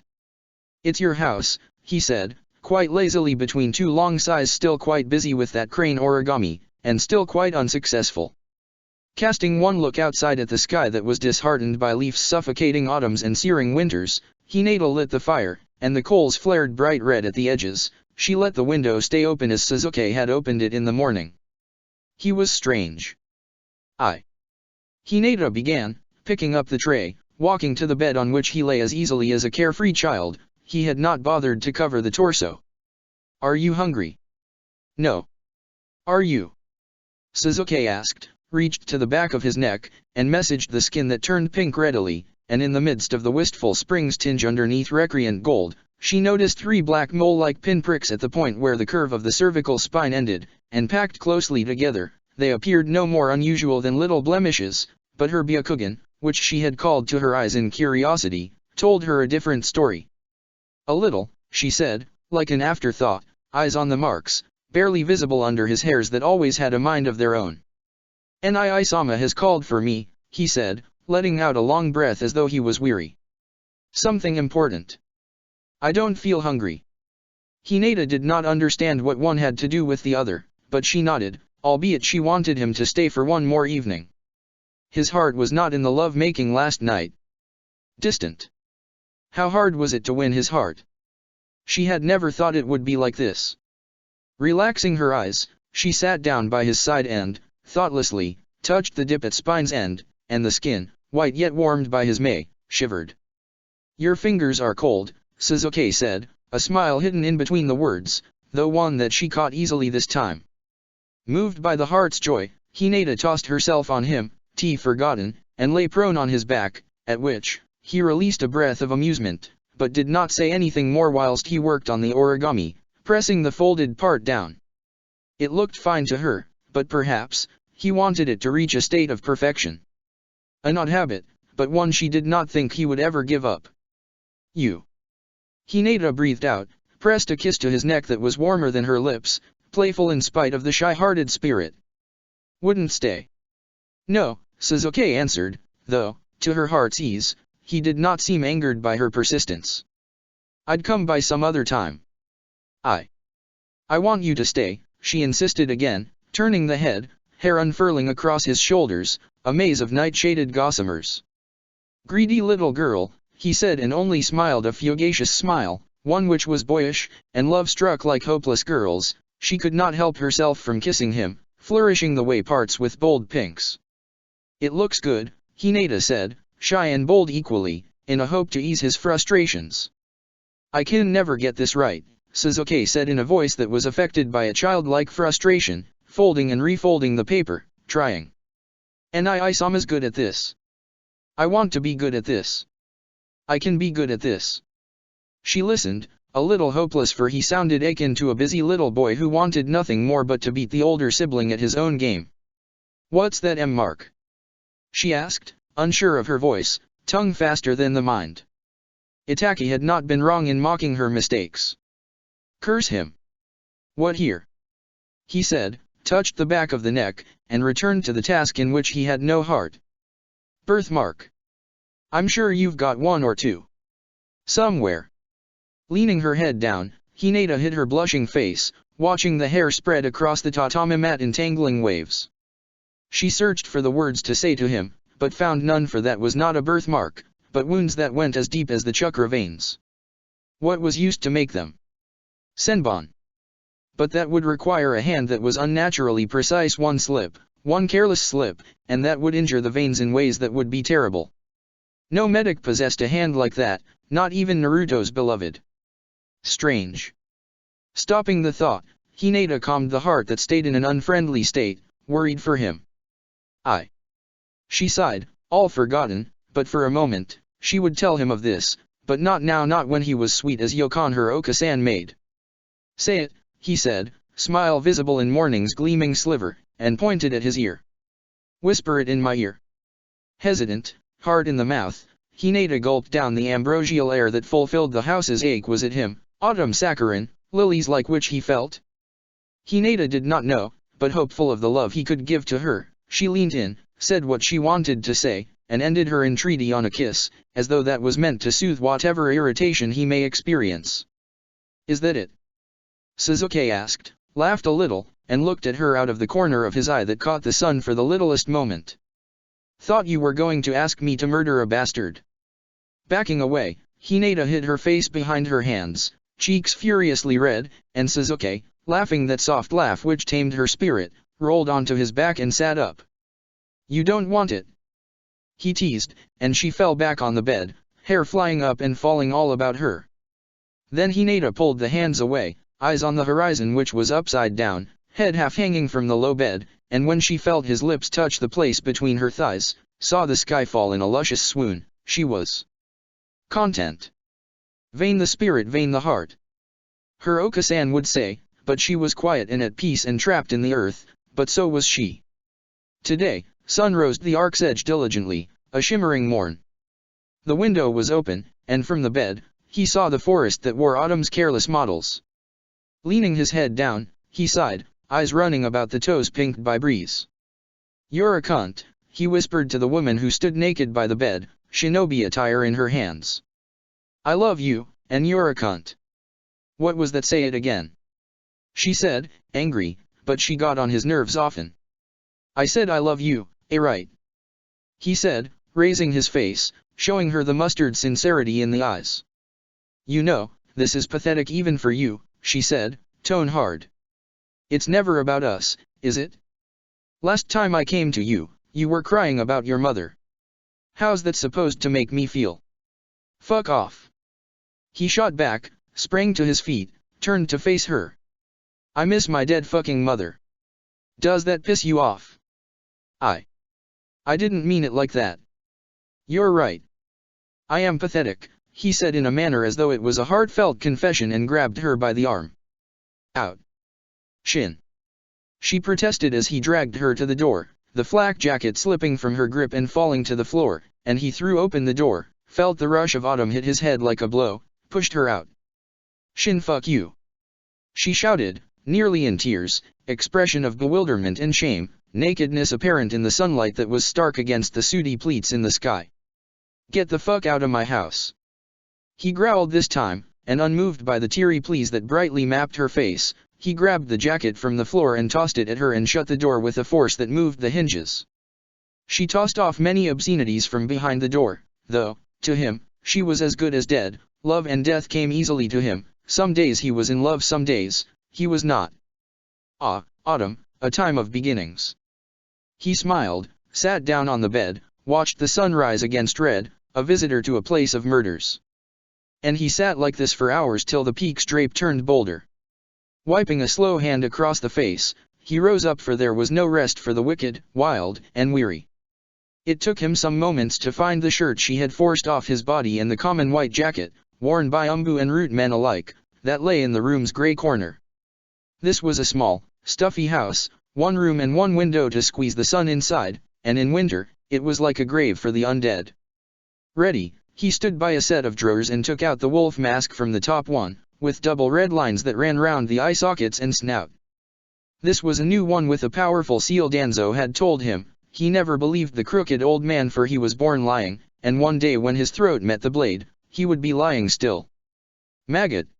He often thought of Danzo, and he was like that, wriggling about Leaf's underbelly, terrified of demons that would come for him someday. Surely not all men were terrors that troubled the dreams, and one shade, eagerly attired as commander, and his little child had become more alive than the mind's misgivings. He could hide, but he could never run. The smile crinkled the eyes in the sockets, and he made hand seals and appeared at a shrine, lonely under the foliage, dimpled by nature. There, he knelt by the stone, took out a kunau, and carved words into the stone's side. He must have seen it. He thought, desperate for a sign, but the silence was worrying. Quickly, he slipped the kunau back into the sheath, listened to the crunches approach him from the west. Toshiro. A voice said, and it belonged to a woman. You're up early. Do you enjoy being sickly punctual? Yes, Sakura, I like to fuck with you, Toshiro said, crouched by the shrine, eyes on the markings left by another man years ago. Boy children made of stone, and their means had faded, too. He could barely read them. Prick, Sakura mumbled, scrapping hair back behind her ear, looking up at the yellows penetrating from between the branches overhead. Autumn was kinder this morning.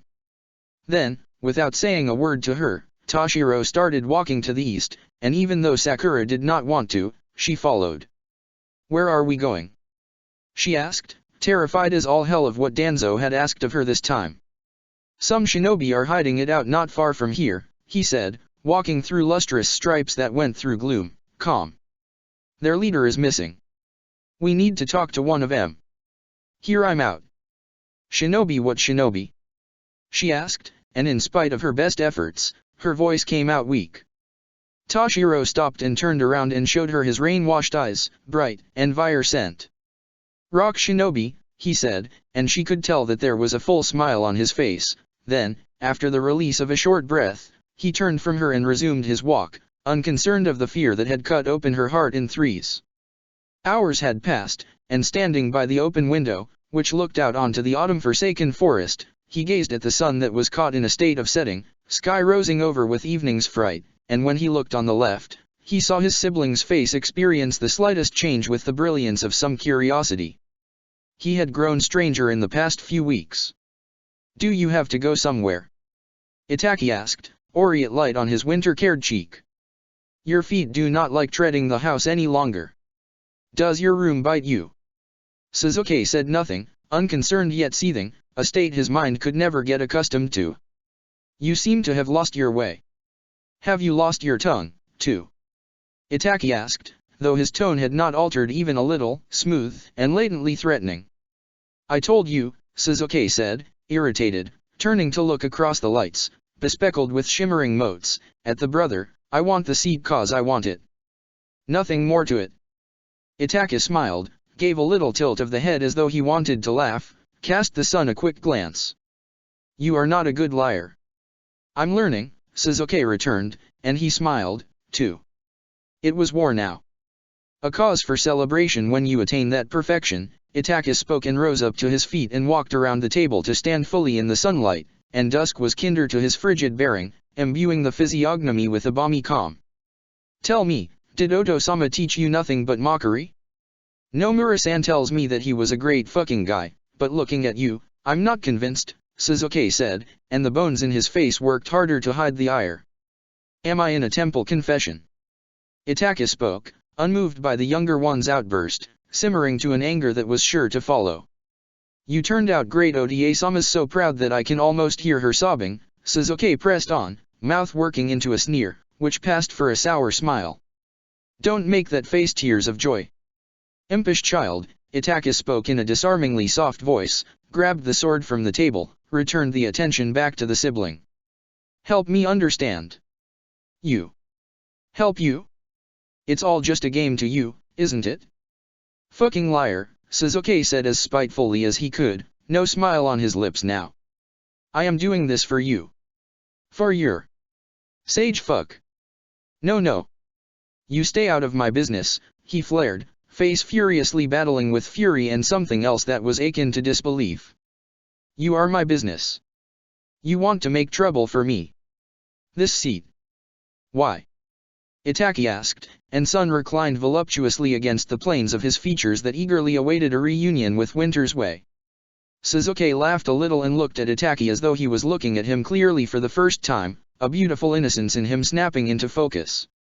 I'm not doing this, not again. Tired of playing your games.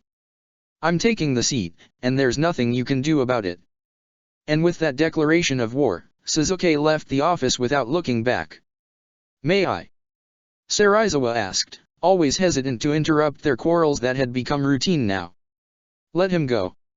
He is not wrong. I cannot change the council's decision. Nomura. It is his doing.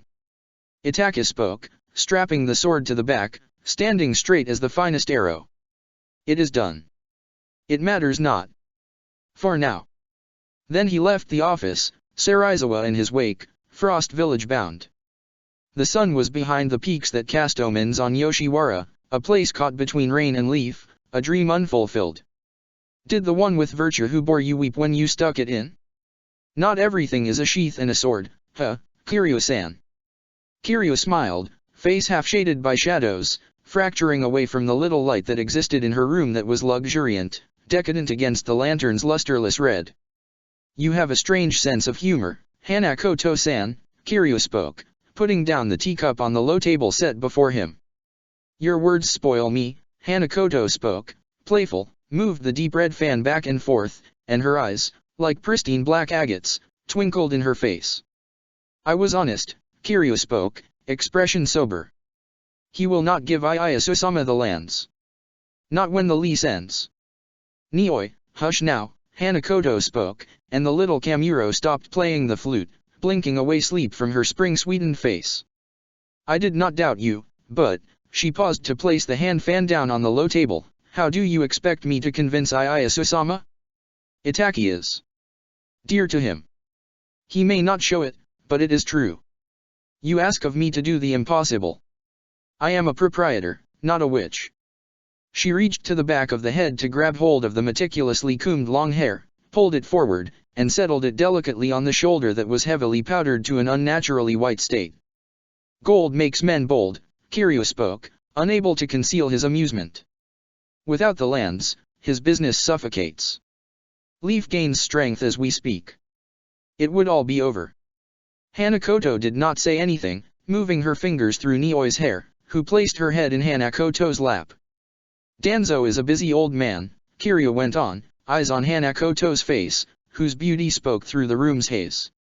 Night and day, he plans. The councilman.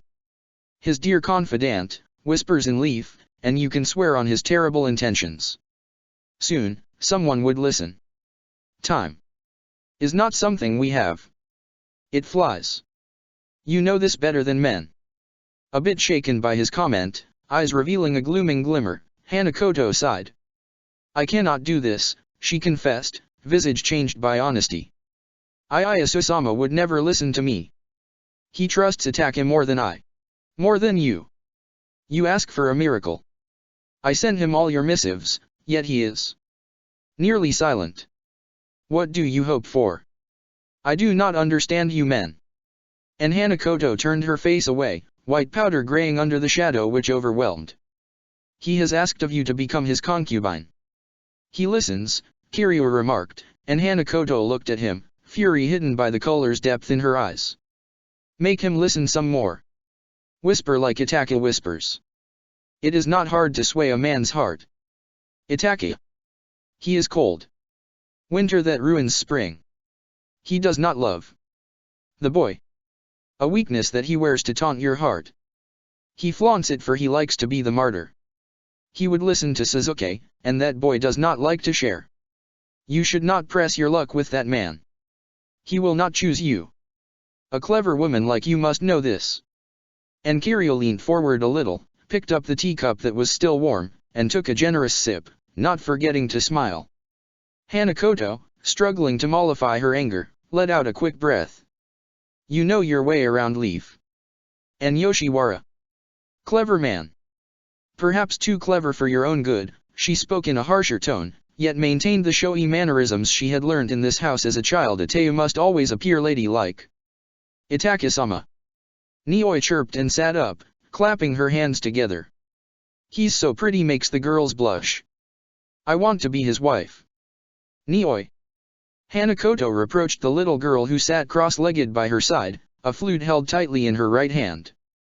Go and see how the preparations are going. You have been neglecting your duties. Behave. Why, Ona-san? I want to stay. It's cold in the store, and Midori is mean to me. She pulls at my braids. I'd push her down the stairs. Hope she breaks her neck. Bitch. Nioi, shame on you. Where did you learn to be so foul? Hanakoto asked, eyes wide as a negligent monk's prayer beads, shocked. She is. Nioi insisted, round cheeks turning brightly red. She threw bath water on me and ruined my kimono. I'd worn it for Itake-sama. Red as Higanbana. Didn't even show it to him. I hid behind the old well. She pointed outwards at the latticed window that showed a melancholic design, Winter's killing of Higanbana, a splash of murder that went to the partition screen as plentiful stains. Hanakoto, tip-lipped, looked on as the little Kamuro stood up, waved her plump arms about, and pouted. Itake-sama found me. I was shivering. Cold. Smelled like a sow. He bought me food and a new kimono. Told him, I'd give you 12 children, swear it. He smiled. I think he likes me. And with that declaration of love, she crossed her arms, delicate sleeves hanging past her knees. Kiryu emitted a laugh that went round the room. Ah, Itake, he bewitches everyone, even children. Nioi nodded thrice, the ornaments in her hair clinking. I'm learning to write him letters. Would he like it if I told him that I faint in love? She asked, pressing a finger to her petal-like lips, on which spring was at its warmest. Nioi, leave, Hanakoto spoke, passed her hand down the girl's flower-patterned kimono, smiled. I'd buy you a better kimono. You can show it to him when he comes by. Promise. Nioi leaned forward, eyes glinting in joy, pressing her hands together as though she was praying. Promise, Hanakoto assured, watching as the girl spun round, tiptoeing, sleeves curling about the air. Tippy toes, tippy toes, tippy toes. Watches them young uns dance, that fat man with a big nose. Then he weeps and then he blows, watches them young uns dance, he goes. Nioi sang, passing through the lantern's light that cut the room into two darkest halves, a sign of omens. Spirited girl, Kiryu spoke, eyes on the door from which Nioi had left a moment ago. We all are at that age, Hanakoto remarked, countenance tight with emotion, though the powder hid it well. Itake buys gifts for the girls. A generous man of many hidden talents, he spoke, running his eyes across the room that was suffocated to the last bits with many decorations. Hanakoto let out an impatient sound and rose to her feet, her kimono's rich Higanbana-bearing fabric trailing behind her like lifeblood. He does not, she spoke, turned around, and went to the room's far corner to pour out tea from the kyusu, a gift from her late mother. She says this about many who come here. The girl is poor. Farmer's daughter. She wants a patron, but she is also young. Little. Naive. She would learn. They all do. Fool of a girl. And she spoke no more, busying herself with the tea ritual, her garments, a stain in Shadow's fabric. Would you like some green tea? She asked, not looking back at the man who sat inside a dismal red hue, a memory from mother, a consoling haunting. Her lantern had turned too fragile for use.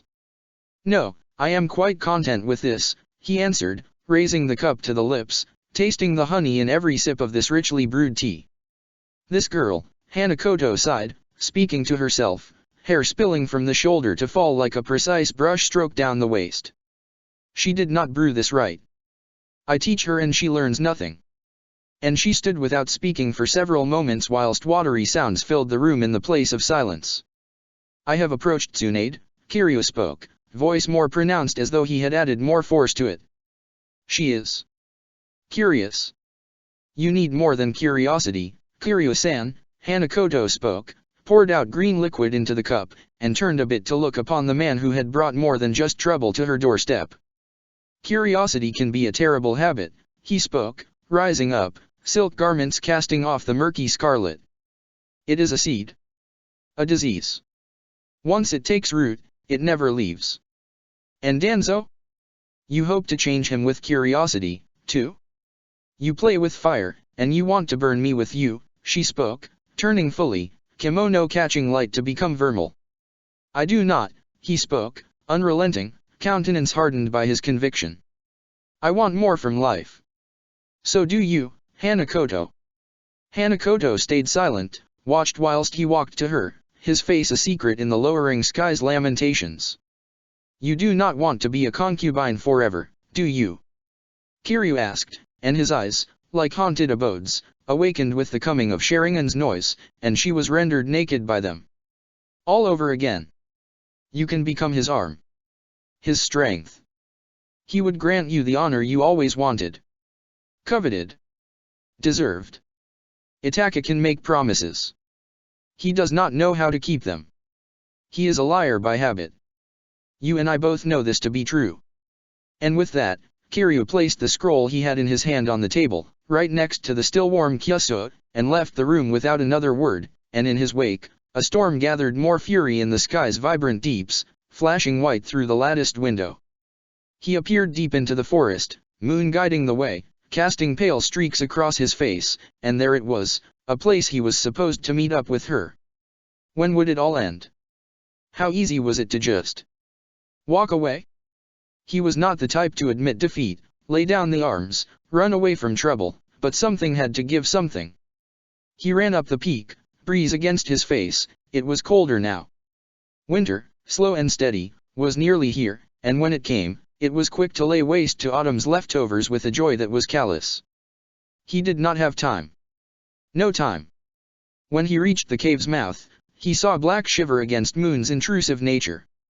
A barrier? Karen, he called to her, knowing fully well that she was fooling around again. In all the years he had known her, she had not changed one bit. What's the magic word? Karen said, voice lilting, concealed behind the barrier. Please, Suzuki said, wiping away rain droplets from his face. Light drizzle, from patches of wreathing clouds, had begun to fall down. You're sweet when you say please like that, she said, took away the barrier, and leaned against the cave's mouth to welcome him in all smiles. Suzuki did not say anything and made his way into the cave that was choked with a musty smell. Why this cave every fucking time? He asked in a voice that touched irritation and sat down on a large stone that jutted up from the ground. The walls about him bore deep cracks, each blacker than the other, and released innumerable streamlets that silvered against this night's moon. You know why, she sang, red hair flying in the breeze that blew inwards into the cave. Forget I asked, he said, a bit weary of her girlish tricks, and held out his hand, and she handed the fancy scroll over to him. When did he send this? 2 days and 1 night like you told I'm. Go easy on I'm. Poor thing bet he pissed himself with fright, she remarked, sitting down by his side, craning her neck to look at what the young man had written in a very elaborate writing style right under Iyasu's nose. Where's Yugo? He asked, Sharinon winning the war against the cave's darkness, a pleasure-bitten hue piercing into the space about his face. Did you come here just to ask me questions? She asked, almost irritated, chill-affected visage changing a bit. Karen, he reproached, casting her a gaze that was quite disapproving. Right, don't get angry, Karen said, hugged his arm, leaned into him. He's where you asked him to stay. Are you really going to go and meet him? Your brother won't allow it, you know. Let me worry about my brother, Suzuki answered, voice a bit sharp. He was not in the mood to argue. Suzuki sat quietly like this for some time, reading and rereading the missive as though Ajimaru, who was less a man and more a boy, had sent him a riddle to unravel. Right under the house, huh? Suzuki said, talking to himself, rolling up the scroll. I need Yugo. Can't get the runt out without him. Fuck. And then he fell silent again, eyes cooling, going into a state of sleep. Are you happy? Karen asked, slightly hesitant, looked to his moonlit countenance that was irresistible. He seemed a little satisfied. A little, he said, inhaling and exhaling a deep breath afterwards as though he had crossed a mighty hurdle. Oh, you're so hard to please, she said, kissed him on the cheek that was surprisingly warm with his chukar-oiled blood. Fuck me. There are dead frogs in here. It stinks, Suzuki said, making a face as though that was not obvious enough to her. I don't mind seeing you get dirty. Karen said, voice rising in a song-like manner, cheeky. Reading shunga again? He asked, leaning back, feeling the breeze pass over his features like ghostly hands. How did you know? She exclaimed, lay her head down on his lap, looked up at his face whose one half was charmed delightfully by moon. I'm getting good at guessing, he said, voice mellow as if he was tired, and closed his eyes, thinking. And Karen kept looking at his face whilst he rested, and then she looked outside at the rain's pale-stained strings that hung from this lonely cave's mouth and said, rain's stopped. To which, he said nothing. Sleeping with a careless abandon, something which he had not done in years. Night, cracked open by Storm's noise, took refuge in her office. Barely lit, his body twined with the shadow, indistinguishable to her eyes. What are you waiting for? Itaki asked in a voice that was unusually mellow and menacing. A sign. Kami's miracles are hard to come by. I cannot arrest them, Tsunade said, hitting the table with a firm hand, making the sake tremble in the bottle. You know how this works. The Mangekyos? He asked, still as black as night's terrors that children feared. I don't know where they are, she confessed, kneaded her brow, sat down to catch her breath. If the clan learns of this, it would create trouble for you. One which you have not seen. A threat. Word of caution. You're generous tonight. What's the occasion? She asked, absent-mindedly reaching for the sake bottle, a friend to her in harder times, and this one was hard as any. The tunnels? He asked, unconcerned by her remark. You told me that Danzo made them, but your family had a hand in their construction. Okamai clan and Tobirama? A wedding for the ages. Is that not what the scroll states? The dead girl speaks, and she has come back to haunt you. I don't know why he did it. I don't know everything. You think I'm lying? I'm not, she confessed and gritted her teeth with great determination to keep the anger in control. Surprise. Surprise. Surprise. One after the other, he spoke, a note of delight entering his voice, one which she did not like. Pouring out sake into a half-full cup, she asked, did you find out anything more about the Tulip Squad? No, I do not know more than what the scroll reveals, but Minato and Hayashi do. Danzo, their dearest friend, knows the most. You should ask them, he spoke from the darkness, eyes invigorated by the cool of the night. No, not yet. I need more time, Tsunade said quickly, took a sip, calmed her heart that was in a state of unrest. It says that the Tulip Squad had members of Mist's elite force. It doesn't say who. She paused, drinking it all at a draught, a habit she had not given up in years. Goodness, was it all for so little? And she placed her brow in her hand, the other one busy, its fingers trembling about the cup. What? Itaki asked, his poor little heart run through with a terror that had returned to bite it down to the last vein, a delicious feast for his foes. Mist's elite force? Not a very fancy name, but that's what Yagura used in the past to terrorize Cloud Us, Tsunade said, rising to her feet, gazing at him again, yet finding little but his Sharingan's unmistakable fervor. He almost got away with it, too. If he hadn't died. Sometimes, death is a blessing. At this, Itaka did not say a word, caught up in a storm that was out to get him now, a memory, one which he had not remembered, no, felt in so long, running in the veins, a rush of terror most succulent. You're awfully quiet, Tsunade said, and she poured herself another cup of sake, but he had no words on his tongue to weave. Keep the scroll. I don't want you thinking that I was dishonest with you.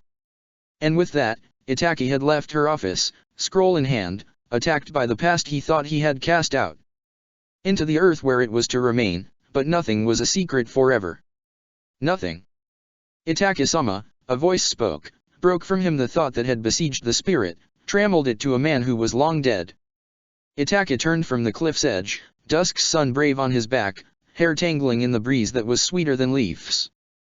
Are we teleporting to Frost? It'd be night soon, Sarizawa said, face carrying a calmer sun, pink about the cheeks. Is it true that dead men do not stay dead? Itaki asked, mind adrift, tone. A little curious, Sarizawa did not understand the lord who was young. Itaki-sama. We shall walk. It is not far, Itaki spoke and walked from the cliff, his shadow ahead of his steps. Sarizawa imagined him resigned, and he did follow, going through the forest, about which night slowly entwined. And not one to question, Sarizawa followed the lord still, whose countenance was quiet enough to forsake passion. They made it to Frost, a quiet village at this time of night, and in winter, its silence would become its noise. Now, he stood by the young lord who was smiling at Ojamaru, a scroll in his hand. I would have come by the other outpost, but, Ojamaru stopped, quite suddenly, looked at his feet as though he did not have the courage to look at Itaki.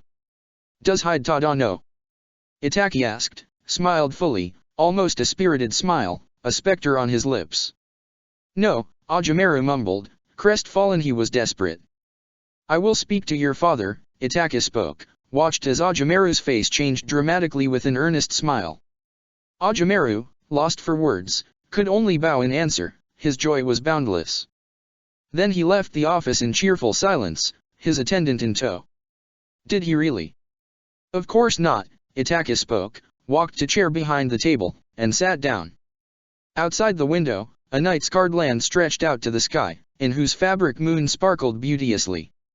And his thoughts began to waver again, eyes on the autumn moth that was germinating into a devil at winter's mouth. It had followed him. All the way here? What a strange little moth. Itaki asked himself, resting the head against the chair's sturdy back, watching as the spider wilted away in sooty bits at the touch of its wings. Death comes in threes. A child could only dream, for winter waited, and to him it had come, a love that let his spirit out to run. Itaki-sama, you. Sarizawa said, but his words, lost to moments countless, vanished bit by bit, as though a life in them was forgotten. There she sat, a girl in waiting, winter coming to her on slow steps. Yukame, a man said, a deep white breath coming from his mouth. It's late. You should go inside. I'd wait for Fuyahiko. He never liked it when I didn't wait, Yukame said, rose up from the perch, looked at two shadows appear from the fog that floated about this village, and she ran to the young man who walked in front of the other, heart stifled by a tenderness that she was too young to know. She stopped a step short of him, rosy-cheeked and naive, a fool in love, Fuyahiko. The young man smiled, and a pleasure most sincere streaked through her, and he was beautiful, and behind him, dusk came and sky lamented, a simplicity that ran red. Chapter 85, The Village Hidden in Frost. Light was fresh on the horizon, a lively pink. From the mounts that touched the horizon's arc came a chill that fondled their souls, and it was winter now that was distant, out to hunt, a fierceness in a sky that had only begun. They sat like quiet monks in the living room, and upon them, the valley's going sun cast a demure light, bore a wound so deep that from it flowed upwards strokes. Like lambs taken out to slaughter. Fuyahiko, you came alone? Oto-san said that he'd come along, Yukame said, her eyes on the young man who had come all the way from Kusa village to meet with her. She had known him to be a bright boy shy around her, he often hid away amongst the shrine by the lake when he came by to visit. A marriage between two families. Time had changed so much. And so had he. So had she. Maybe. Konoha might strike. It is not safe. He stayed behind at Kusa, Fuyahiko said, and he looked bold in a way that she did not understand, right about the eyes that hid away a fire she could not see. Oh, naive, so naive. Where was the shy little boy she had known? Ah, time flies, but here, winter was forever. The birds. They haven't come by in weeks.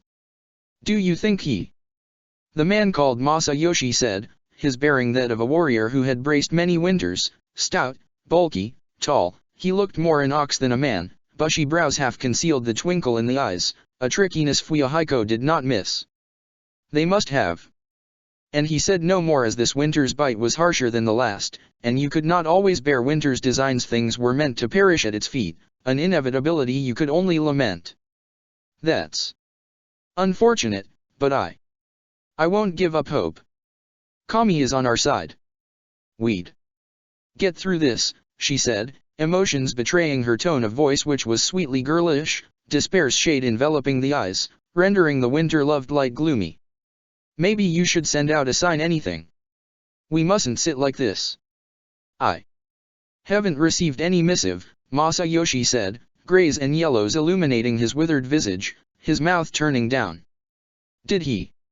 She stopped, looking at Fuyahiko now, terrified, lantern's light dimly going along her contours, and she was young, too young, perhaps, to see the devil that had snuck up to her shadow, wings, a delicate trick, bearing sensations dangerous, and in that rapture this place would wither, red its rot. He was safe, he assured, a smile radiating through, like a forgotten promise on his moon-begotten face. She smiled, almost in spite of herself, noticed that he'd changed. In many ways, no longer a child, he'd grown, youth defying the remnants of boyhood's mirage that still remained with a great brutality. About the eyes, she thought, oh, his eyes, his pretty eyes, and she could scarcely recall the boy years had left behind. Many moons passed, and all morphed into dreams you dreamt no longer real.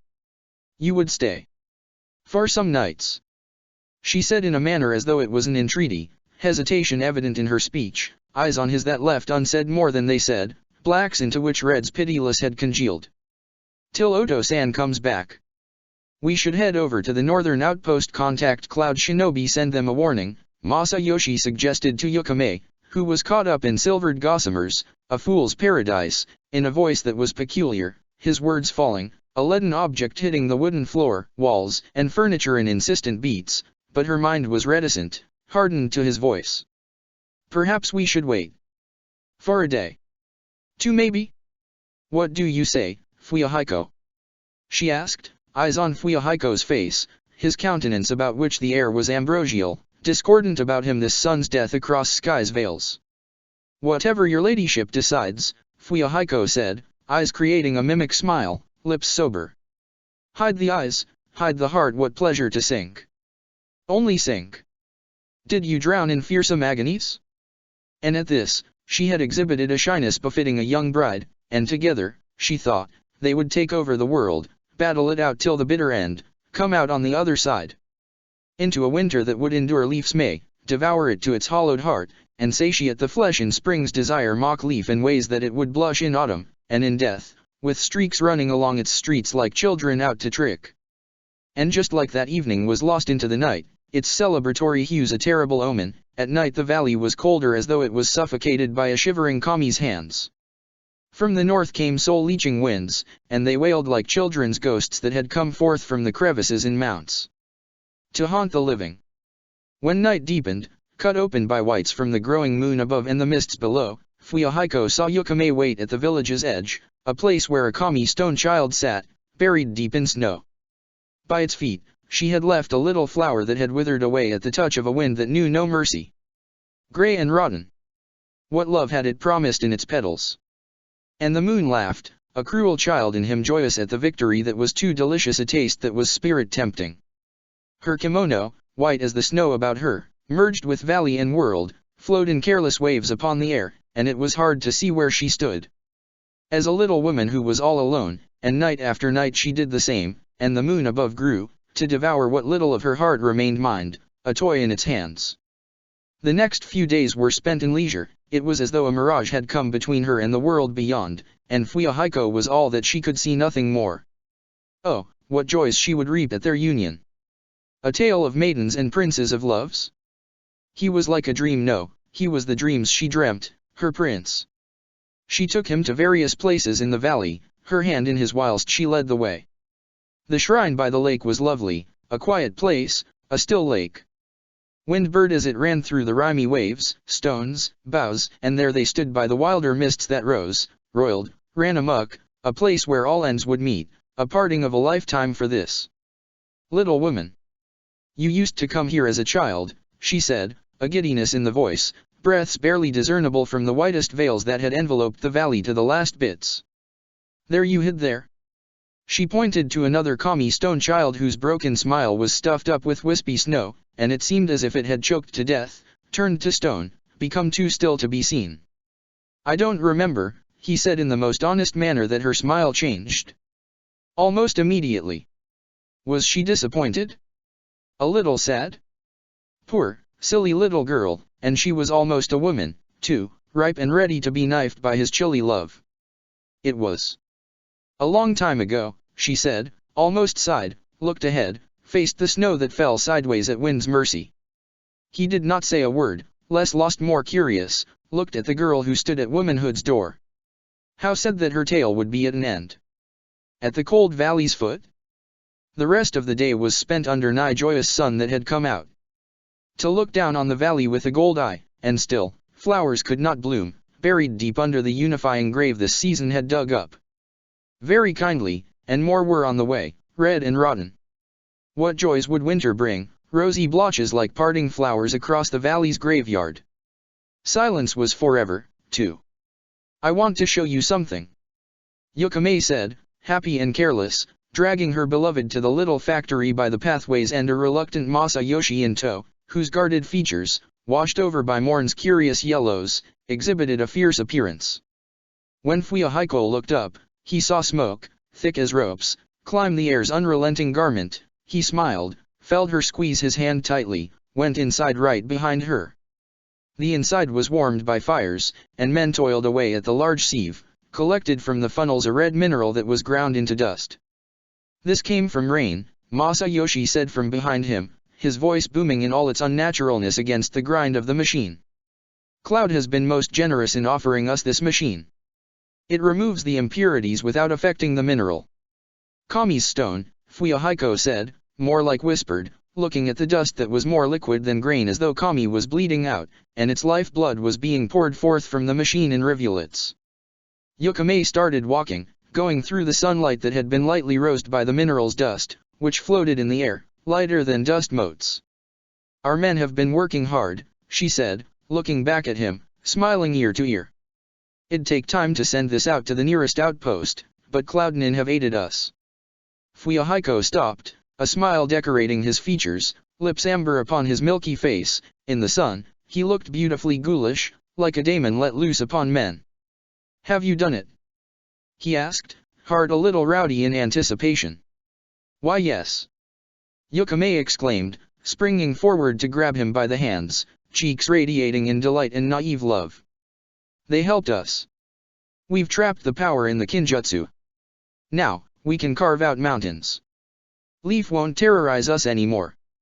And now, she was furious, happy but furious, and when she gazed into his eyes, her heart sank in tumultuous pleasures, from which she would never wake. Then another morning fell upon this valley to die in evening's embrace, and from outside, winter gasped, a mist, ghostly, climbing against the paper window, upon which cranes ran in solicitude. The brazier gave off a murky glow whilst a meek gloom danced about her father's sword. Left in the shadow forever, for Fuyahiko knew that the man's return was not certain, and in the alcove, a scroll hung that showed a devil's moth that had come this way to haunt men to their deaths, and hidden by night's wings, it flew from house to house, stole sounds thief, left men, women, and children in splendent reds. What an odd little painting, he thought, but did not say a thing, for when he looked at her, he noticed fire's glow mounted on her throat, displaying a shade where fire was at its deepest, like an omen. Cloud hasn't sent us any missives. I worry that Leaf's dogs have sniffed us out, Masayoshi said whilst he sat upright by the fires. His shadow was like a beast on the wall. If all fails, we can leave here by Namada Lake. It's frozen, and the rocks are treacherous. It would take time for the Umbunin to find her, Fuyahiko said, his voice unusually calm for a man who was a year shy of 19, a voice Masayoshi did not like. There was something strange about this boy, he often thought, but when he faced the young man, his mien leached on the mind. Till he was forgetful. He would remedy that he had to. They're not children.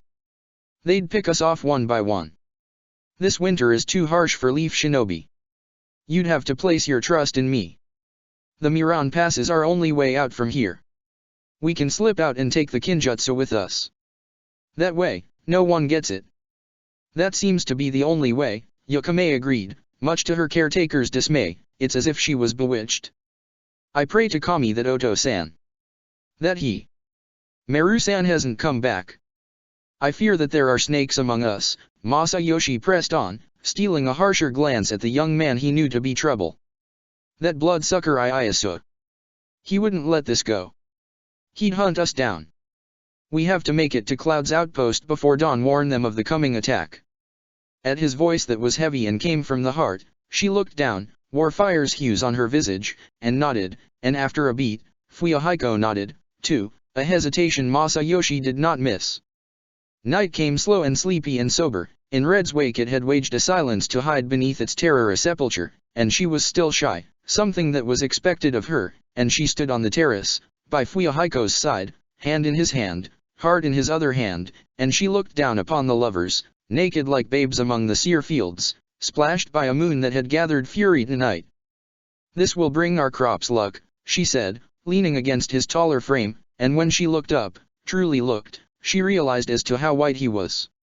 Like a brighter malady upon the sky. Tradition? He asked, not looking to her, listening to the night bird's peculiar song. They did not sing that way, but now, they sang for him a sign most grave. You don't remember?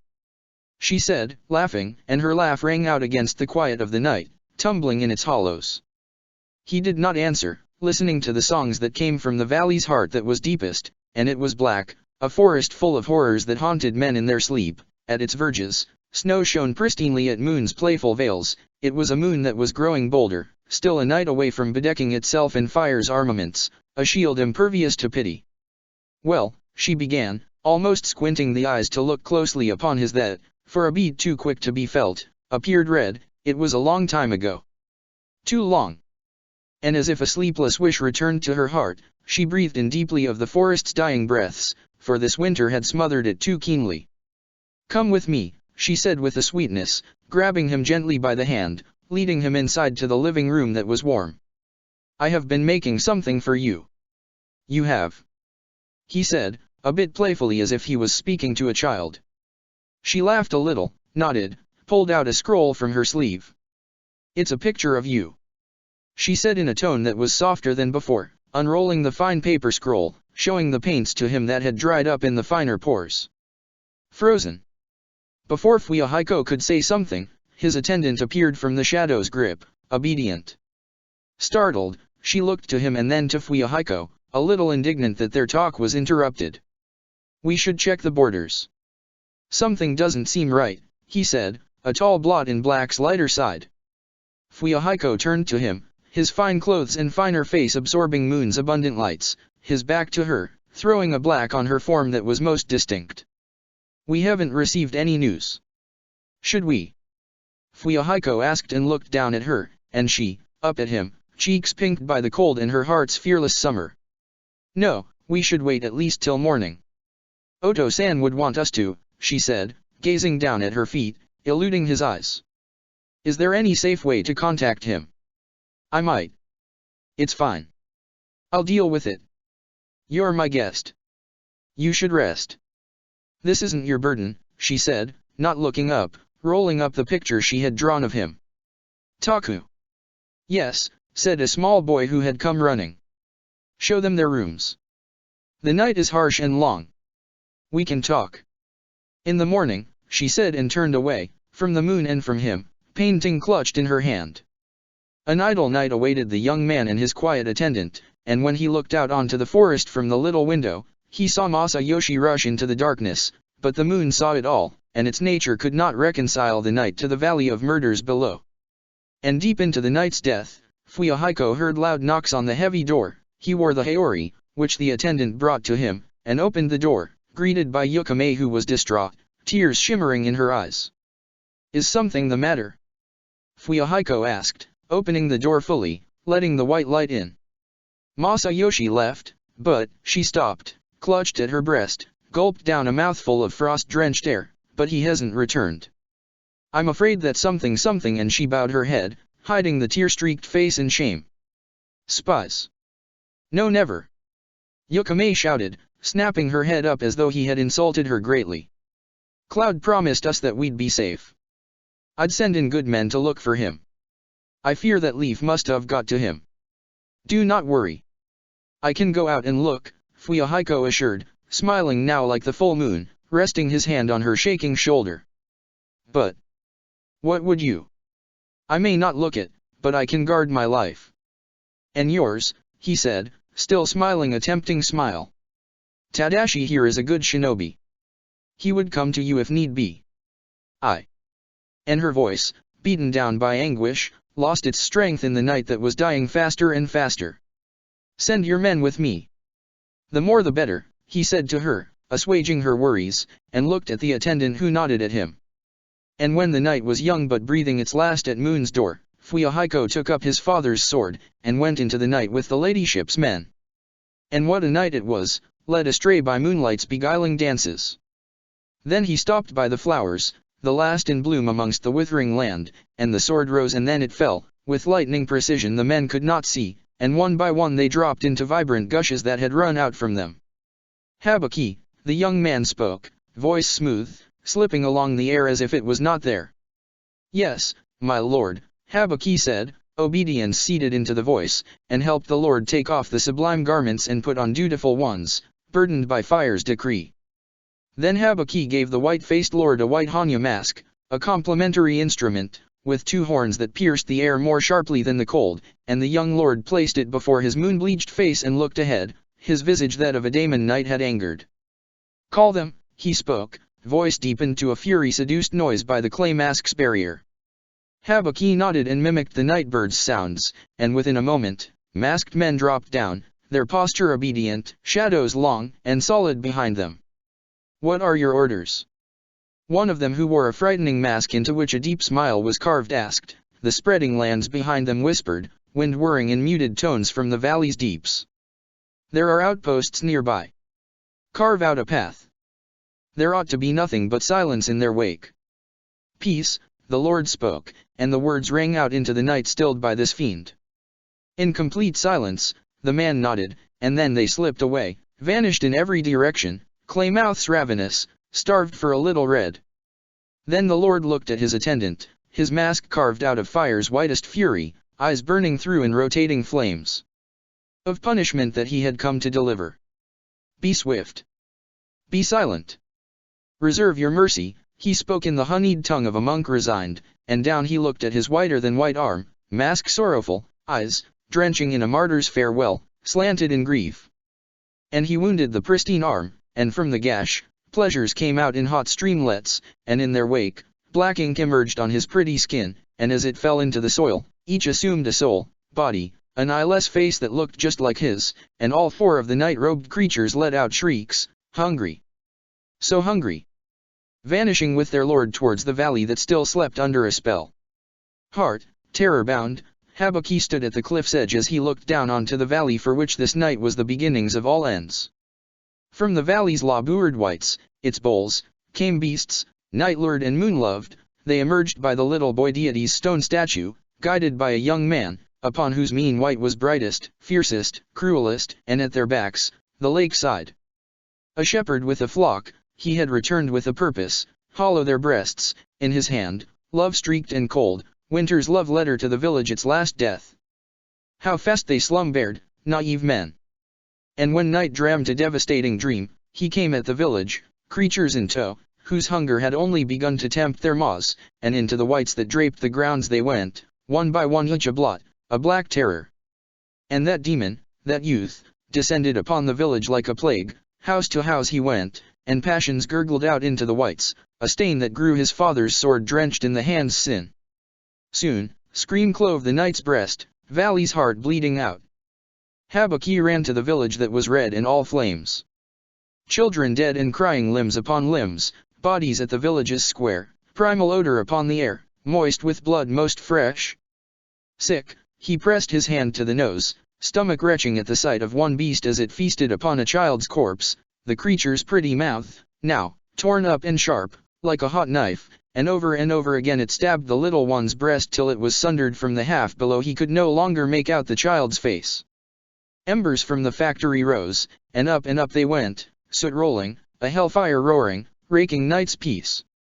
From the burning factory, out came men, chucker-touched sickles in hand, but his young lord was swift and without heart.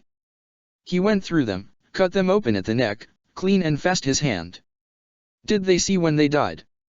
Habuki was horror-struck.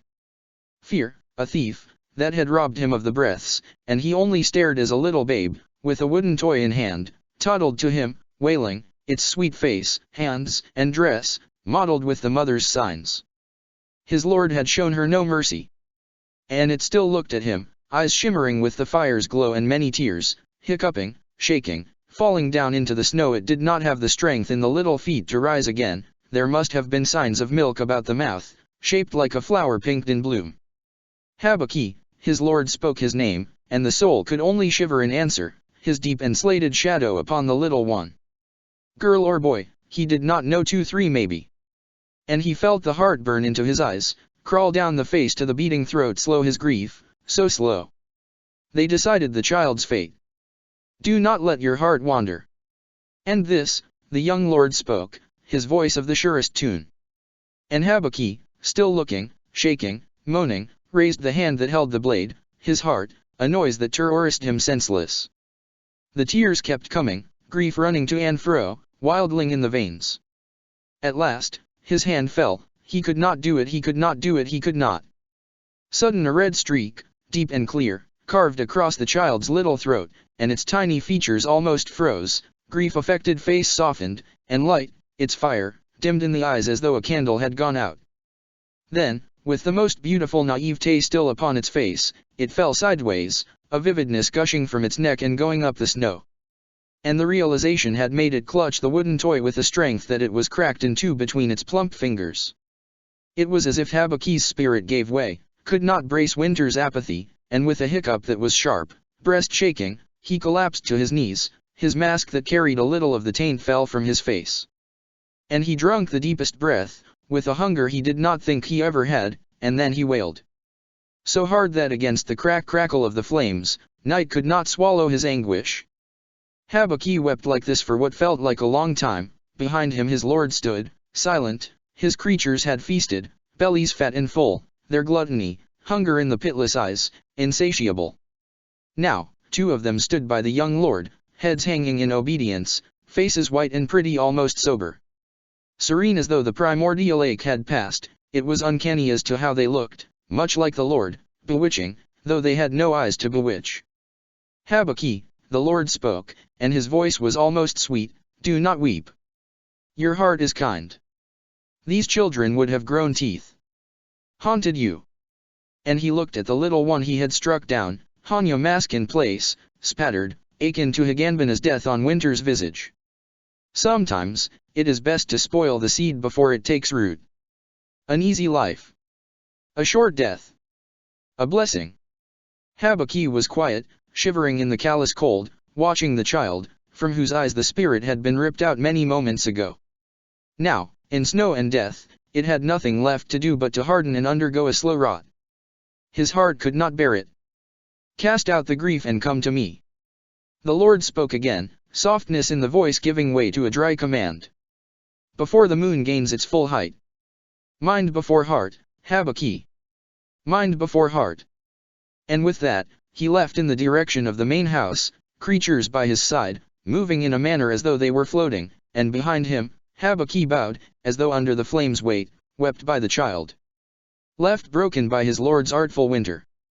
Hasty, fingers trembling with a fear she had never tasted, Yokame rummaged the drawers, eyes on the window. She saw smoke and soot furiously rotate against the valley's natural stillness, forever a quiet land. It had paid the price in blood and bones.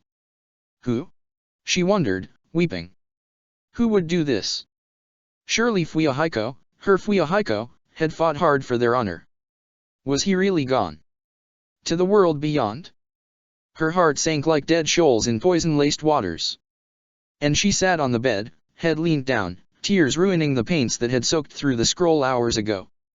Fuyahiko, I will remember you, she whispered, raised the scroll paper, and looked at the unusual red she had filled in his eyes. Why? Why was he like this here? Now? Oh, Kami, save me. Then Yokame saw a shadow lying on the bed, deep, as though night had ripped it out from its veil. It stood against the moon that was full tonight. Of all nights. She looked up, and for just a moment, saw a demon. A little yelp escaped her lips, and then the red mask and its dangerous eyes caught her eyes. In a primal trap, swollen the spirit, her heart a maze where desire ran amok, each a dead end, each a place for slaughter. Fuyahiko, you came. Yukame said, rising from the bed, holding the scroll painting tighter in her hands. For me. You came for me. He looked at her, a demon in the other eyes, and saw in her heart all that was to see, and her spirit swooned, a body in waiting. Quick a white blink in the sky, and she felt her throat sliced into two, breath stopped in the natural path, blood filling up her lungs to the top in streams.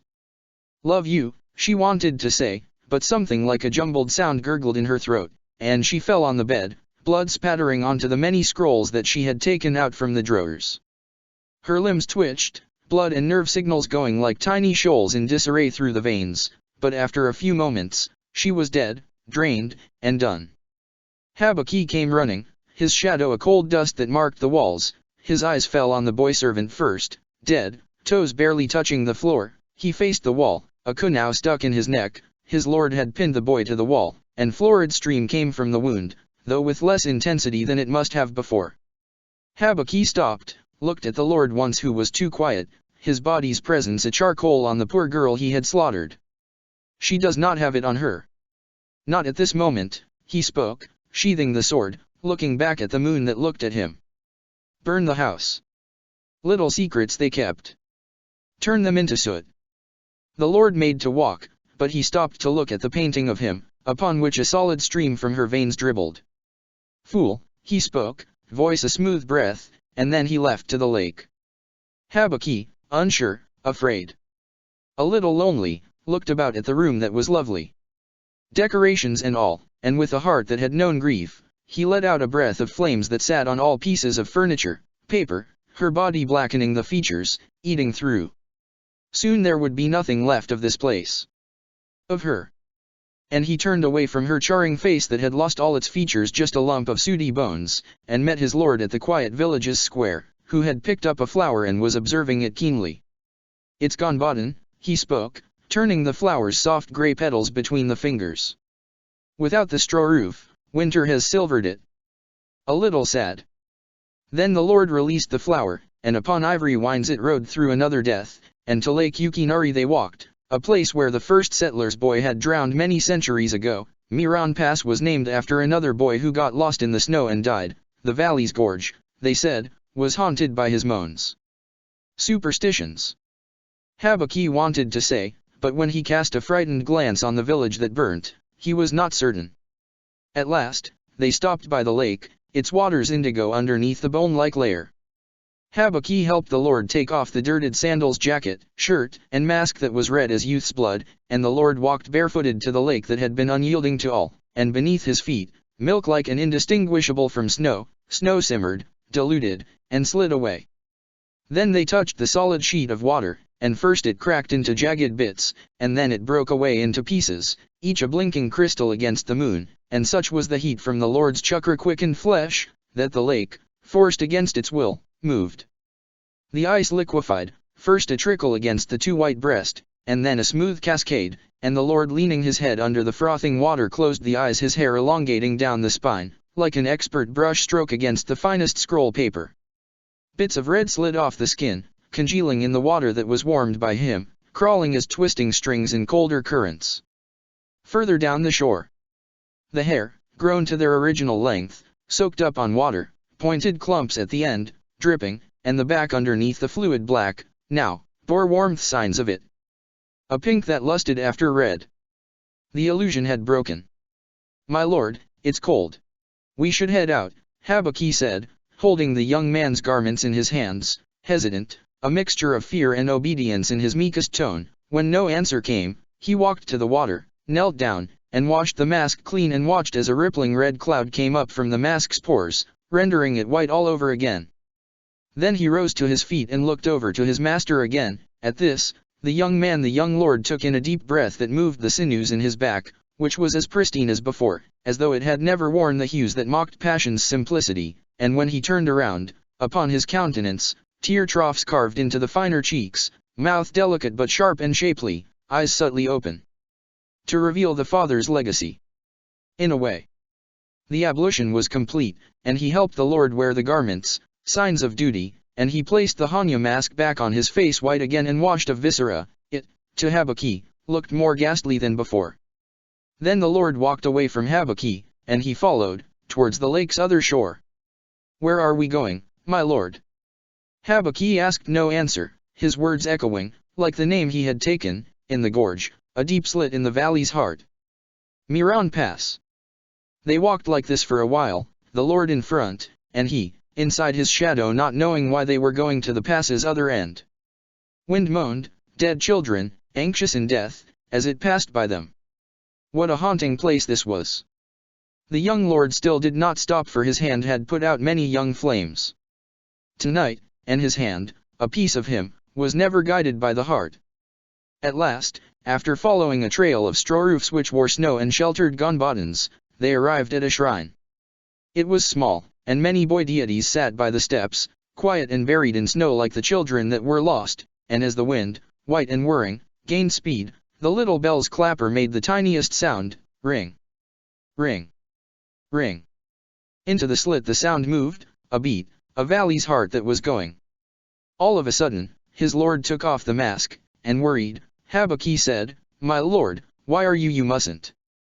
And the Lord looked at him, hair curling, whipping in his direction, and spoke, I Susama's orders.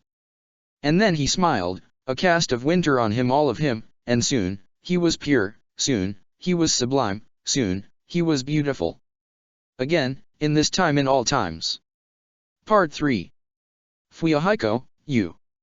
She hesitated, crestfallen. You mustn't. Keep this. I do not.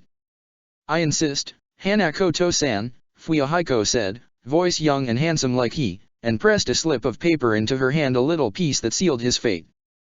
This I cannot keep this, Hanakoto said in a less than smooth voice, face beautiful, yet full of worry.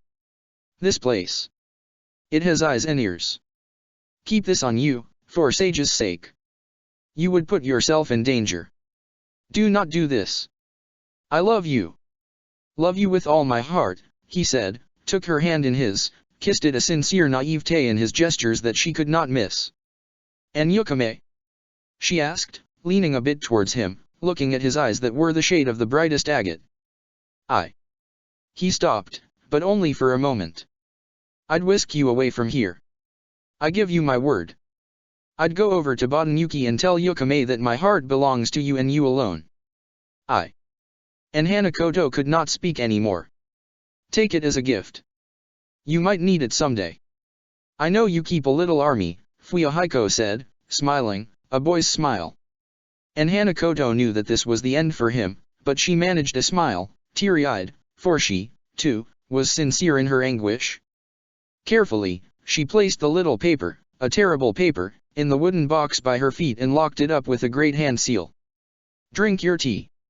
I will be back, she said, her voice unsteady, and rose to her feet, and he, out of respect, rose with her.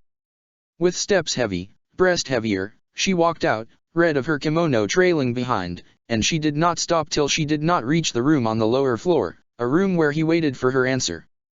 He does not have it, she lied, flushed in the face that was terrorized by worry and tears. Leave him be. That does not mean that he is innocent, he answered, and from behind the ghoulish mask, he frightened her. You do not get to decide. She nearly shouted, fingers clenched into hard fists. I do. For now. And she could tell that there was a smile on his face, and the matter between them had come to an end, and he walked out the door, and she, in utmost despair, listened to each of his footfall against the wooden floor. There was no creak, just a thunk thunk thunk. Then she heard the struggle upstairs, tumbling noises, and unable to bear it any more, she ran up to the sitting room. When she arrived, Fuyahiko was dead, a blood pool widening about his neck, russet on the polished wood. Why? Hanakoto stopped, teeth gritted, a fury she had never felt. Why did you kill him in my room? Of all the places. How dare you? He would have created trouble. And noise. It is for the Itake! She shouted this time, trembling all over. Why are you shouting at me? He asked, almost perplexed. Why? Hanakoto lowered her face and placed her hand, covered by the kimono's long sleeve, against her brow, her face hidden from his eyes now. Get out of my room, she said in a voice that was little and soft. I need to clean this mess.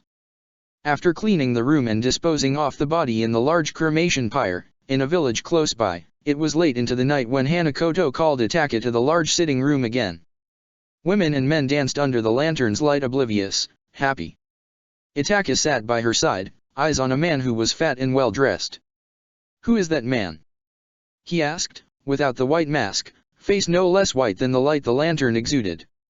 Kuma, she said, waving the fan, not smiling.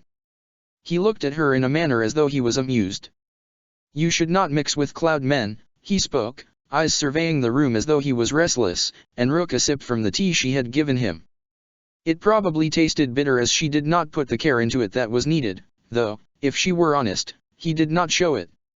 It comes with the place. And she said no more, bitter, angry, and terribly sad. For some moments, they sat in silence, listened to the music and the songs. Then Itake spoke again, and his voice was calm. Ayasu-sama wants you to shift to the new Yoshiwara. This place. It causes trouble. Did he say this, or did you whisper into his ear? Hanakoto said, waving the fan faster. To this, Itake said nothing. He was always this way, drawn into himself, a selfish spirit in mind, body, and heart, and moments passed and dance and music came to an end, and it was time for farewells. Now, they stood by the handrail of the terrace, a large one attached to her room. Upon it, moon shone kindly, but it was halfway there to bloom fully, and that's when she asked, Fuyahiko told me that his hands trembled when he touched me. Do yours do, too? And she looked at him, and he at her. No, he answered simply. Sometimes, she paused, a painful lump in her throat, I wish that you would lie to me. Check the description for the links to the author.